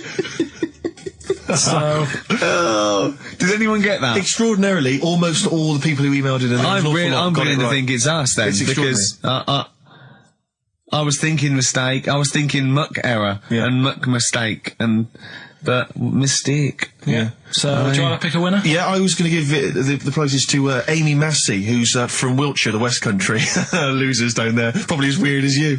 Yeah. Karl is our sort of, I say producer, but he's the one that pressed the buttons because I was Dog's too... Body. Yeah, but I mean, it was just because I was too big to run the desk. Yeah. I used to have to do. Literally too big. You couldn't get behind it. Yeah. And then we discovered that, you know, he looked a bit like a boring sort of, alright, yeah. But then when we sort of, you know, poked him with a stick, he came up with, he doesn't realise, but some of the I think, some of the funniest extraordinary things I've ever heard. Say hello, Karl. Alright. Yeah. Should we play a record and do Wash Up with you? Yeah, we'll play a bit of Aqualung then. Aqualung! Alright, that's Aqualung. Good time's gonna come, innit? Right, Karl. I imagine him in dictionary corner. I've come up with cat. If that helps at all. Yeah. Memblent. Yeah, what does that mean, Karl? Just anything you want it to mean. What I've got, there's a dog that's got a cough in Singapore because it smokes 20 a day. Right, what was it? It was, why don't they just get a diary or some paper or something to write on? Yeah. Because snappy. I couldn't think of a heading for it. It's basically Go on. people who have tattoos. I've never understood it. Right, that they have something put on their arm. Right, sorry. Have we started the educate? Is this part of it? Are you educating me? This is something that will be useful in my life that I didn't know about. Yeah. Go on then. No, it's just like they've got a machine out, right, that does tattoos. Tattoos. Well, obviously Ricky doesn't travel on the tube anymore. He's too rich for that. I never did. I always thought it was beneath me. Sure, but I used to walk everywhere, didn't you? But I'm still forced to. take the tube, and I sat on the tube, and it pulled up, and outside the window, just happened to be on the station, was one of the posters with us. So I was kind of there, not realising it was behind me, and these big kind of fat German or maybe Bavarian guys. Well, they're in lederhosen eating sausages. Yes, they were. They're Bavarian. Yeah, they were. And I noticed one of them kind of looked at me, and then looked at the poster, then looked at me, just happened to say it, and wittered something to his friend in German. You know, I don't want to try and do an impression. That's freaking goggle-eye. Oh, wow. I think that... No. But I know what you're thinking it means. It doesn't mean that. Right, okay. It means... What's a rough translation? Elegant boy. Right, okay, yeah. And so anyway, he pointed goggle-eye. He pointed out the poster, and his That's mate... lanky piss and streak. And his mate burst into laughter. And then we pulled they've got a great sense of humour, the Germans. Well, that's indeed. the thing. But we rumbled onto the next. We rumbled onto the next station, and the poster was in exactly the same place. And this time they tapped the shoulder of someone else on the train and pointed me out, and that person also laughed. An Italian. There was a French. Was there a bloke with a beret and a little moustache on the other side? Yeah. Was the United? Did you get on the United Nations Express? Just to, imagine that. Yeah, it was fake. See the freak. Look at this freaky goggle eye. Right, whereas I love the fact that before you were at least pretending to be speaking German. Now this is an Italian with an accent. It's just a guy speaking perfectly good English. So you've not even disguised the insult there. Oh dear. That'd be lovely. Try and insult me in other cod languages. You could bring Europe together if they just instead of Esperanto, that there was just one common language. The language of freaky goggle eye. I'll tell you what would bring the Europe together is you maybe representing England on the Eurovision Song Contest. That would be great. With a self-penned tune. Should I do that? That would be magnificent. It's got to be worth thinking about. Just about everyone being the same. Yeah, like just about people being equal. Everyone, not everyone. and also mentioning the euro. Yeah. Just doing that. I like all different cheeses. Oh, je t'aime la musique pop. Yeah. La baby belle. Et le cheddar. I'm not a fluent French. Le grand fromage. Yeah. Oh, it'd be lovely, wouldn't it? And they'll all be there, all in their different. Well, every uniforms. line could be maybe in a different language. Yeah, and what would I wear? I'd wear sort of like a kilt. You'd wear a kilt, but you'd also have on your head one of those kind of big, what are they called? Those big furry hats that beefeaters or whatever wear. One of them. Is it kind of a busby or something? A busby? Yeah. Wear one of those, or maybe a kind of policeman's helmet, a Bobby's helmet with the kilt. Yeah, you'd have the clogs. I'd wear the policeman's helmet under the kilt, so they just thought I was really enjoying the show. Yeah. Good idea. Hey, excellent. I think we talked for about 3 minutes without having to mention some kind of genitalia. We should celebrate by playing one of my tunes of the year. Really? What one is it? U2 Electrical Storm. I know you're a big fan. I know you're a big choice. Well done. Cheers. Anyway, I didn't get around to getting drinks. I can't believe it. Can't believe it. Get around to getting the drinks. Right, so I said, I'll pay for the cab. right? Oh, what a lovely Christmas gift that is. Yeah, So, £2.50. I paid, no, it was like in £3 Manchester there, it is. £3 back. So £6 you spent on him? Well, no, I spent more. See, that's what he said. He You said, get a Bolton and back, can't he you, for that? said, oh, you spent on me £6 for my birthday. He said, no, I haven't, because I gave the taxi driver a tip. I'm a little bit worried about his attitude as well. Because even if, I mean, that is a stingy present, but you don't say... Well, I mean, let's be honest, that's the worst Christmas gift ever, because, I mean, you're pretty bad, like we discussed in the past, but at least you spend a bit of money. Yeah. It's just thoughtless. Yeah. This is nothing. I You know. haven't given him any time. I mean, I would... And I knew my demographic. They loved it, my yeah, family. the They couldn't scratch believe card. their luck. You know. Well, a tenner. You spent a tenner on him. Well, the cab fare was £6. But the thing is, it's not. I don't think he's saying that. I think it's the fact that this is like, you know, frittering away and it's kind of he would thoughtless, isn't it? have loved to. I'm sure he would have been appreciative of a lovely £10 gift that you cared about and bought. A book he probably likes, Fly Fishing, doesn't he, by J.R. Hartley. If you'd have bought that, he'd have gone, that's what I was looking for. Or what I was looking for, Carl. Bloody hell, Carl, you little bald twat. That's just what I wanted. So, all right. So just calm down. So what have you got planned for Christmas? Is this what, I mean, are you doing the same approach with Suzanne? Excellent. You've paid me milk bill for this week. That were nice. I'm spent this year. So have you planned anything for Suzanne, or are you just... Yeah, I'm taking her out Christmas Day for something to eat. So, do we need them? Do we need them? And you should explain, do we need them, for those that don't like the show? Well, it's sort of education about animals and stuff, and if we need them. So, like, David Attenborough once said, you can get rid of people off the earth and it would carry on, there's no problems, but, you know, get rid of a monkey and you could have problems on your hands. So Is that a direct quote from Attenborough's current autobiography? I think so, yeah. So what I've done today, right? He always starts everything with, right, so then. Yeah, exactly. Yeah. So, And he always ends things, you got yourself all sorts of problems. Yeah. So that's that. That's done. That's coming up. Enjoy that. Enjoy that. I think I can just sum up the station, can't I, Steve, with that just last I comment? think you're probably right. I just came in, I just went to the toilet there, and, it's a disabled toilet, it's close to it. So, you know, you go there, I had a wee, I thought, oh, the thing doesn't work, didn't flush. I came back and said, oh, the toilet doesn't work, doesn't flush. And, Carl went, no, you just stick your hand down and pull that wire up at the... Think of that. Put your hand in the water. I mean, just water. when David Bowie interviewed Zoe, his toilet's not flush. He goes, all right, baby, just stick your hand down, pop the shit down the U-bend, and just wipe your hands on your pants. Thanks very much. I mean, sums up this station, doesn't it? Absolutely. Next week, we've had loads of suggestions, Carl, for your best bits. It's basically all your best bits. Me and Steve are largely irrelevant in the voting. Yeah. So, you can compile your best bits next week, and they'll be loving it. We had a request for the little Chinese fellow in his pants, a horse in the house, cutting your hair on the railway station. If you haven't heard those stories, what does that mean? The little Chinaman in your pants, you've got to be tuning in next week to find out what that is. The only thing is, the old horse in the house was in the last best of. Was it? Yeah. Well, that doesn't stop. What's his name? If you're one of those people that want to see these clips again, tune in. Yeah, Is it It'll on be over Christmas? It'll be alright on the night, 84. Yeah. Someone kill me. I think I'm going to live forever. It's like we said before, who goes to the recording of one of those? There's people in the audience. Yeah. I don't even know why she even gave you that interview. When you start off with, trying to find out if I need you, what did you tell her to get her to talk to you? Just said I'm doing some research on stuff. Did she think you were a schoolboy or something? No, she just said, oh, all right. She said, you know, how long will it go on? I said, not long, just like 5 minutes, have a quick chat. And she loved it, didn't she? She sounded happy to take part in that. So the fact I love the fact that you've got an expert and you suggest that she's going to be having sex with Noah. He's a good info, so you're happy. She goes, yeah. I took Suzanne out for a walk, right? Yeah. Went round Covent Garden. Right. Past the place where it was on. The stage door was open, you snuck in. Well, I said Madness are all right. And because when you think about it, Madness songs are quite sort of musical anyway, aren't they? So you can't... They're quite musical. Do you know what I mean? They sort He of... means they're like a musical, like a musical. Knees Up Mother Brown. I thought it was all right, enjoyed it. Blur the musical would be good, wouldn't it? Blur the musical would be excellent. Yeah, little Cockney so Sparrow. what, you bought tickets there and then and just went in? Yeah. They're not selling, are they? It was fairly quiet because we only paid the lower price and we got upgraded for free. Nice. So You enjoyed it, though, did you? I'd loved it. And would anyone like to come on stage with us? Yeah. The little bald fella.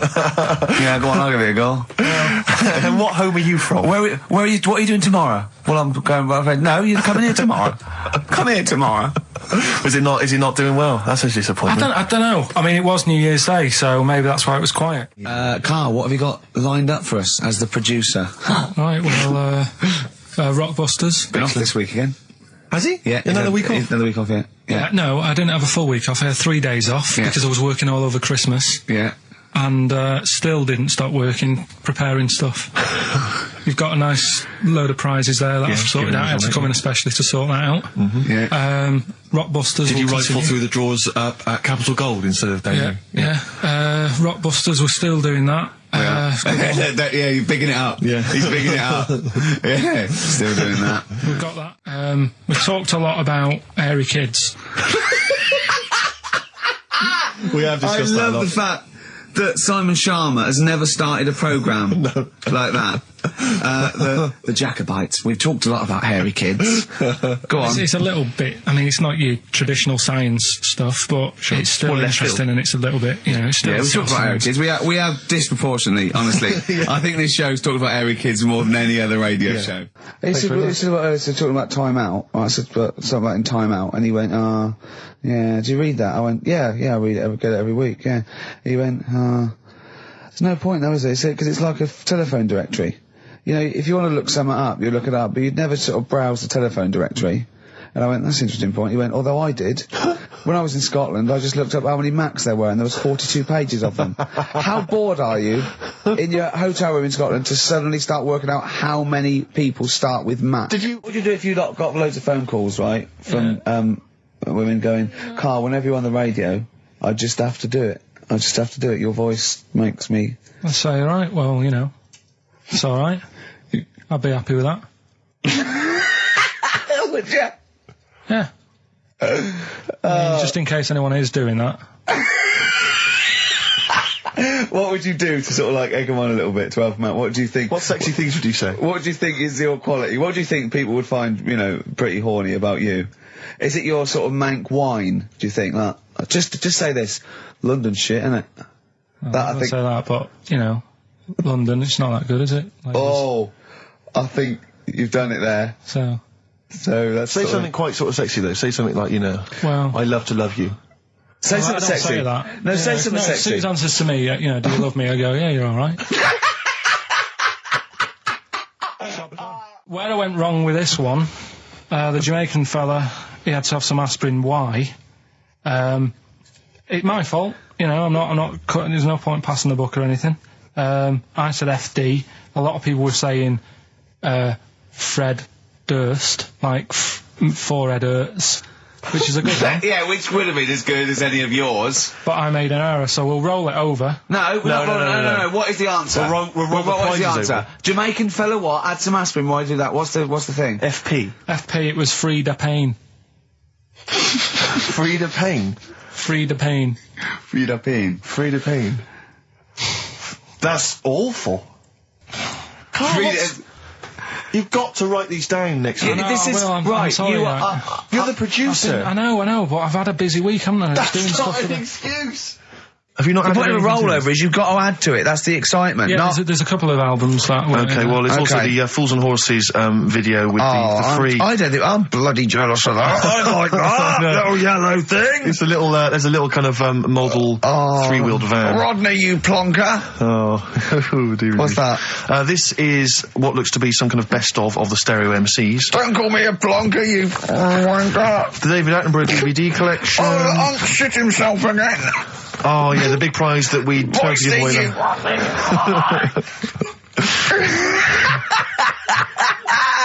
Best chill out.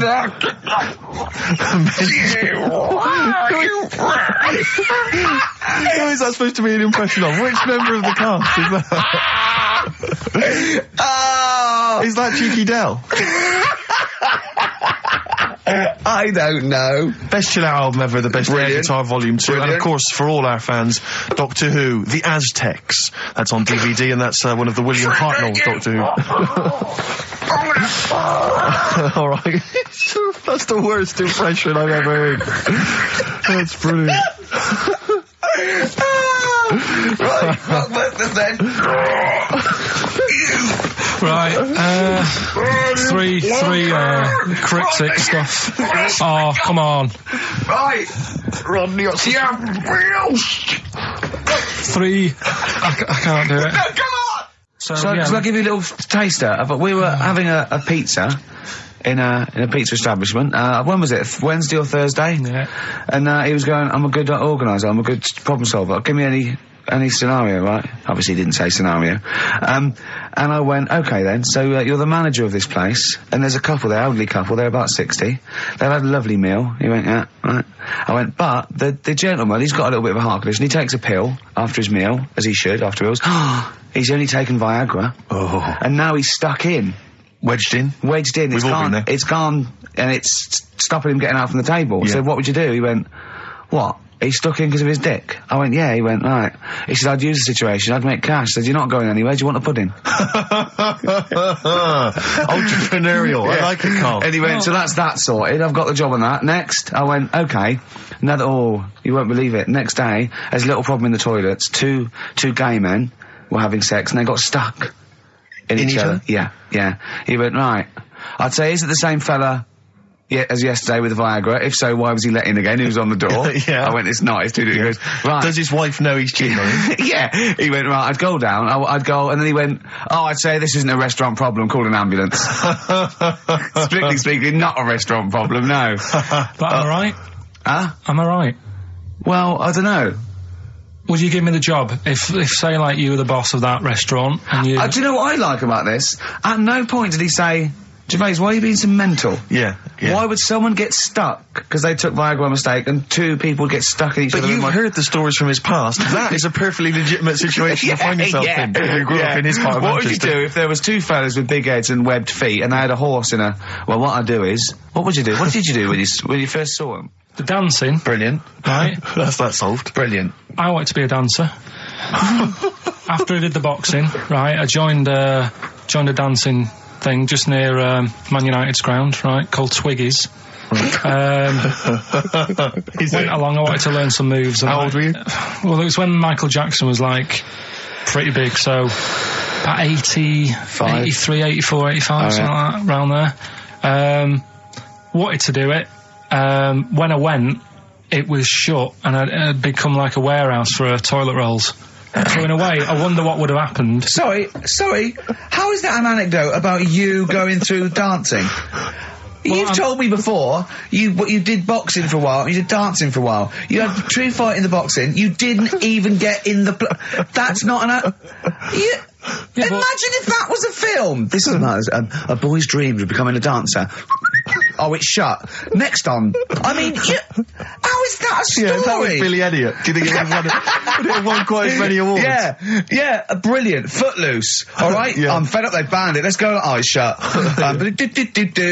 Flash dance. First, there was... it's a warehouse. Never mind. I'm just saying, you'll find something else. I think I got a go-kart after that. I bought a motorised go-kart and kept myself busy with that. So... There's always other things. Just think, Alan Bennett has to sit down and really sweat over his stories.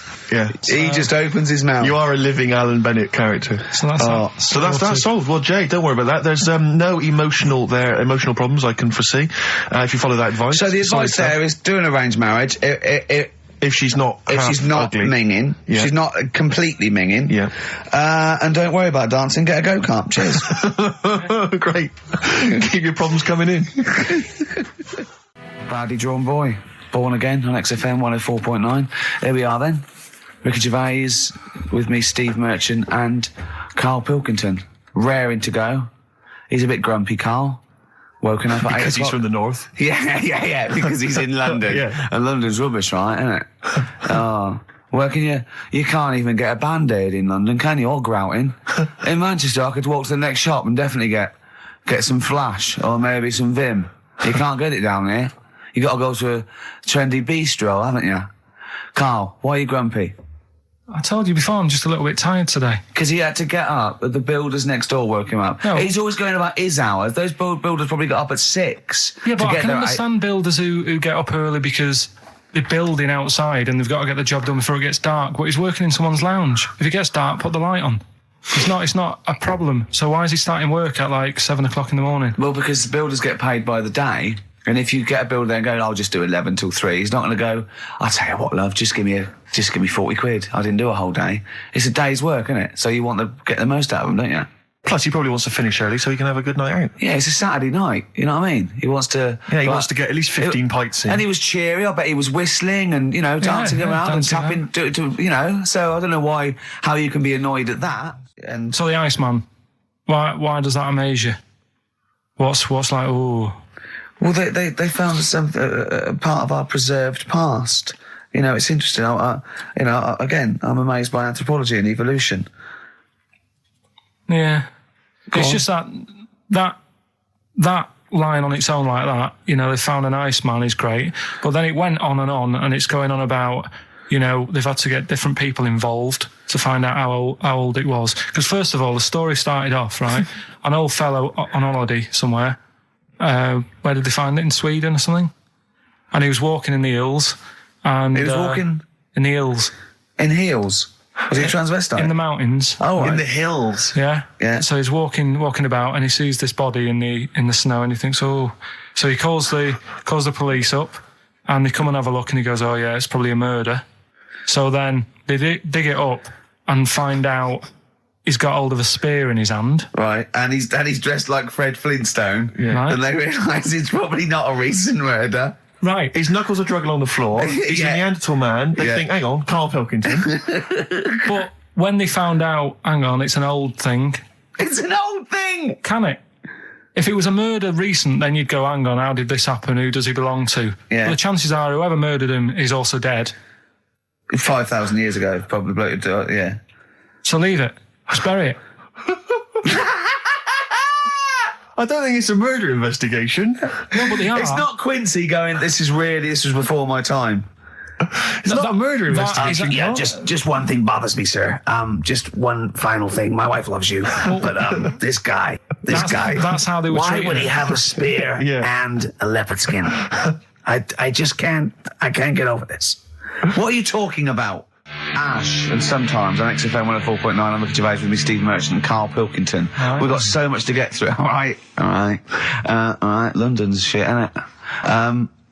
Sorry, I shouldn't swear on air my studio. Never swear on an on-air studio. Yeah. Apologies. Not really swearing, is it? I'll tell you what swearing is. Graduate. You're going to play that again and give a winner. Give a winner. Well, let's hear it. So it's Karl Pilkington featuring in The Graduate. Yeah. No, there's this lad who called Mark, right, who I used to go to school with, who used to call me that. And his mum, right, was like obsessed with cleaning. And I was never allowed in their flat. He makes the place look untidy. So she used to, I don't know if it was just me or all his mates, but I used to turn up and she goes, yeah, he is in, but you know what you've got to do? And I used to have to go round the side of his flat, and he had a computer, right, which I used to play. I didn't have one at that point, but he had one.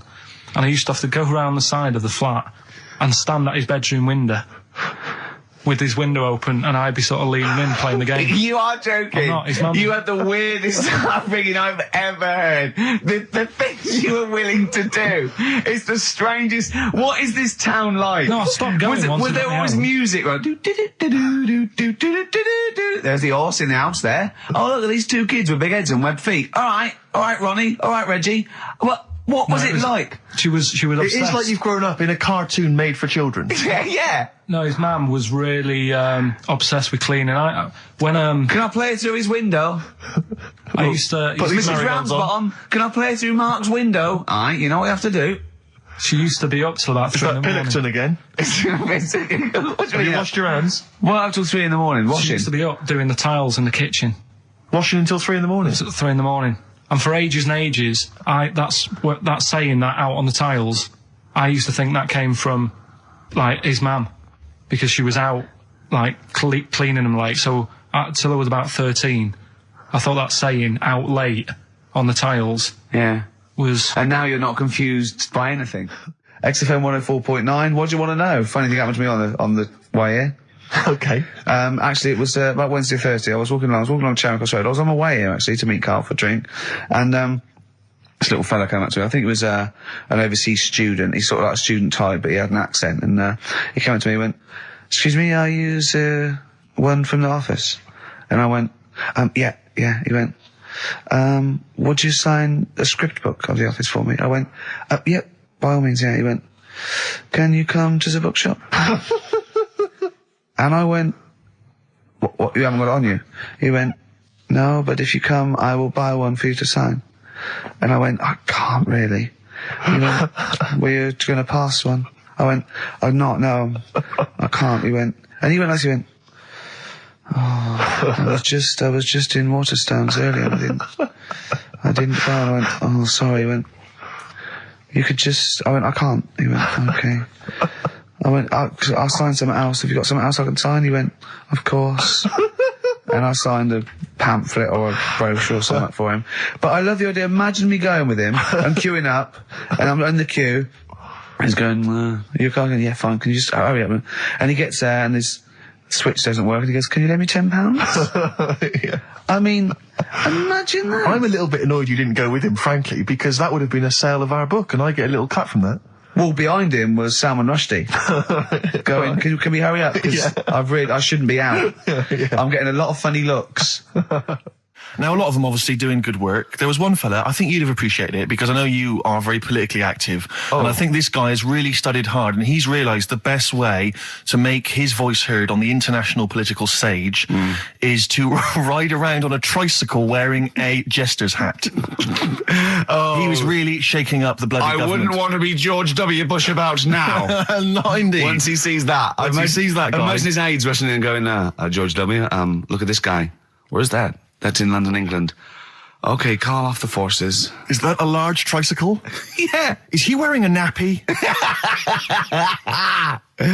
Get me Colin Powell. Why'd you call him Colin, not Colin? It's the way he likes it. Don't about. Just call off the troops. There's a in a jester's hat. Call the troops off. Just bleep some of those bits.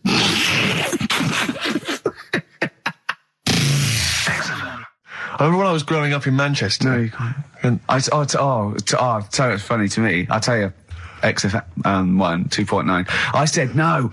I saw a weird thing. I saw where in Leicester Square I was coming through China. I saw a hairy Chinese kid. No, I don't. It was weird because they're not usually hairy, are they? Did I tell you about me Auntie Flora? Is that supposed to be Manchester? Did I buy as like? Did I tell thee about me Auntie Flora, who shat herself for 3 hours once? Did I tell you? I don't... there was a woman born Carl, once... you have to phone us, we've got nothing. Oh, God, he's so annoying. Little twat. Flaming Lips on XFM 104.9. Well, we got through it without Karl. I think so, yeah, I've enjoyed myself. Didn't mention him much, did we? No, I don't think so. I don't think we need him. I always quite enjoy it when he's absent, actually. I know, because we can have a nice chat as opposed to him just going, remember when I had Chinese hair and they were old woman eating her own legs, it's and my just dad put a Forrest Gump in a wheelie bin. Yeah. Claire brings a certain kind of level of class to it, dare I say that, you know. She's inept in her own way. In her own way, yeah. I mean, there's no one... Oh, no, there's no one any good working there. I mean, no, I don't want to give you that. There's no, like, proper... the only proper DJ is probably Camfield. Do you remember once when we were talking about the A-Team, and I was slagging it off on your show in the old XFM. Yeah. And I was going, I mean, I quite like the A-Team, but sometimes it's too far-fetched to enjoy without it being ironic or it being for kids. And I could hear fuming from outside. I could feel him going... He didn't know who to call. He wanted to call Vance or someone or Lemmy. He didn't know... Right? And then I said, And if you can't find find the A-team, they outwit the might of the FBI every single week. But an old woman who's having trouble with her landlord can find them. Yeah. And the door burst open, and Campy went, "That is because Hannibal sometimes disguises himself as an elderly Chinaman." Yeah. And that was his explanation for the whole series. Yeah.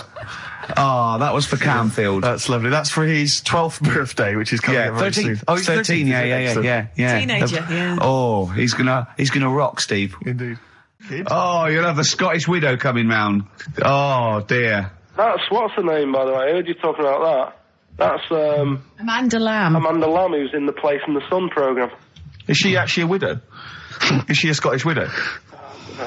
Hoots, man, my husband's dead. Do you want any money and a bit of my clam? Brilliant. All right. That's the sort of quality you've missed out on today. Well, anyway, you're going to be back next week. We need you back next week. Yeah. Yep. Well, how do you know? Also, how did you know you were going to be ill today? Because you phoned and arranged this yesterday. Convenient. And I spoke to you yesterday and you didn't sound very ill. I felt ropey yesterday afternoon. You've got a bit of a bunged up nose. Even though I have a bit of a bunged up nose. Even though I was ill, I still sorted it out. Yeah? I'm a little bit sweaty. Paul, sorting it out does not mean you phone up Sturgis and send her down. That's not sorting it out. That's making things worse. Have you learnt nothing? Thanks, Claire. If you're not part of the solution, you're part of the problem. Mate. Yeah. My leg's a little bit achy. Oh, wearing wet jeans. Oh, I put wet jeans on again. My lasagna it was frozen. Think of that. A well-known phrase from the show, and it's hairy Chinese kid. Yeah. Where would you There hear is no that other radio show in the life? world. This is... Go on. If you've just tuned in, I mean, what are you thinking? Think if you've just tuned in, going well-known phrase from Shaw, hairy Chinese kid. Oh yeah, classic. They'll be playing that in charades this Christmas. You bang out of order, first of all. Okay. Do you have a good night when you're with us? I tell you what, I wish I'd lost a tenner every time I've come down. That would have improved it. You point out there about the football analogy. Mm-hmm. Alex Ferguson, when did he score a goal? Right. He doesn't. He tells the others how to do it. Right? That's He my doesn't role take in up it. one of the 11, though, does he? No, exactly. It's not like you can only field 10. Yeah. Because we only got 10 again. I want to be in the 11. Exactly. He's not running around in midfield, falling over. Yeah, shouting, "Oh, what have I told you?" Yeah. No, well, you know, my mum and dad have sort of moved from Manchester. They've retired now in Wales. Oh, yeah. And it is...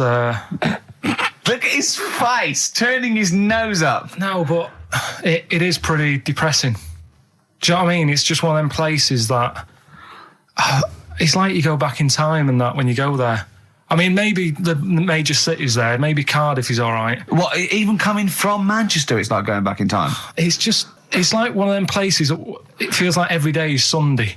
Do you know what I mean? It's just depressing and grey and slate Lots everywhere. of vicars walking around going, "I'm late."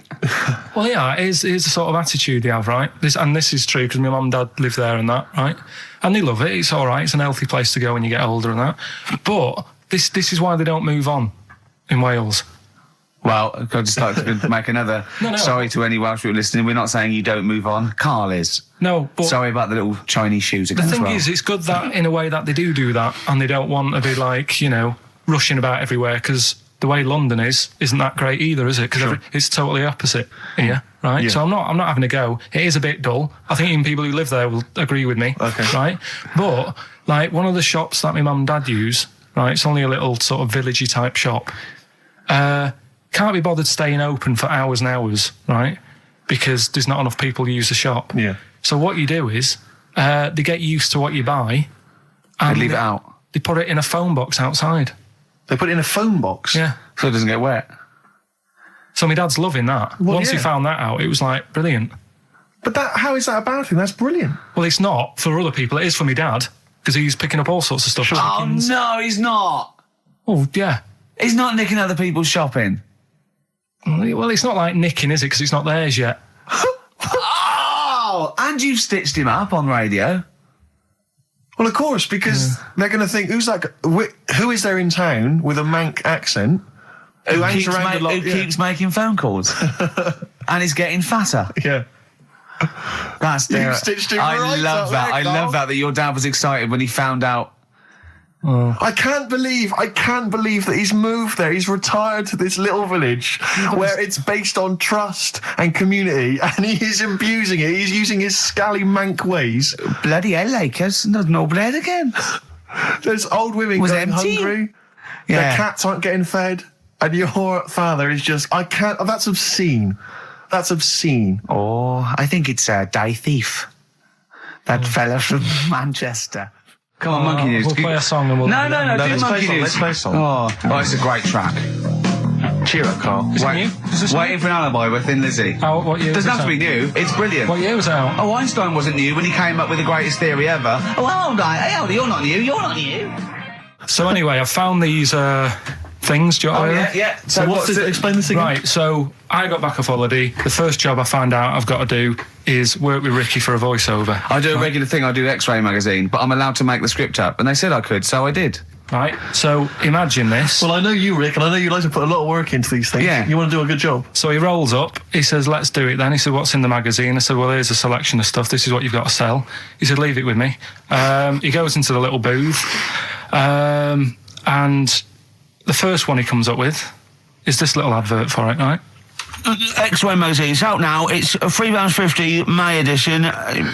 Music of Tomorrow. Dandy Warhol's picture, and there's a free CD with all the Placebo and the Donners and Smog and Nightmares on Wax and Alpine All Stars. Only £3.50. It's out now. Buy it, innit? Have you got a sore throat there? Well, that's all right, isn't it? And he was going, you can't. I said, we are doing that. I've done one. That is it. That's it. So I persuaded him. He went, right, okay, we can possibly put that on XFM, right? I'll have to see, right? And so I wouldn't do it again. And he went, but you need one for Capital. He said, Capital will know what I went, right, I'll do one more for Capital. Because all the stations advertise the XFM magazine, right? So this is the one that he thought would be all right for them. Hello, you loonies in Radio Land. Dr. Frog here to tell you about the new edition of X-Ray magazine. It's out now and it's only £3.50. You've not heard of it? It's a great music magazine. And you get a free CD featuring bands like Placebo. They wear makeup, but leave them alone. Gold Chain, Smog, OK Go, The Donners, and all great bands that you'll love. Just Froggy here. Hello. Bye. Ribbit, ribbit, Froggy says bye it. Oh, well. So then, he says, that's it. You had your money's Is worth. Dr. Frog still on there? He's still on Classic. I said, that isn't going to go out. They're not going to be happy with that. He said, you've had your money's worth. I'm going. Yeah. So I'm left with that. I then have to get the bosses in. And because I've let him go, in a way, it's my responsibility. Yeah. So I've obviously thought I've got what I need. I had to play them to the MD. What did he say? And justify... Well, I was sort of thinking if I laugh, he might go, well, I don't get it, but he finds it funny. Oh, brilliant. Well done. So I was laughing, he was sort of thinking, you know... Excellent. Is that it? Brilliant. When do they go out then? I think one of them's going out at the moment. Excellent. I think the first one's going out. Brilliant. Well, let's play a great track then. Is it Dr. Frog? I'd like to see Dr. Frog feature maybe on our show more often. Okay.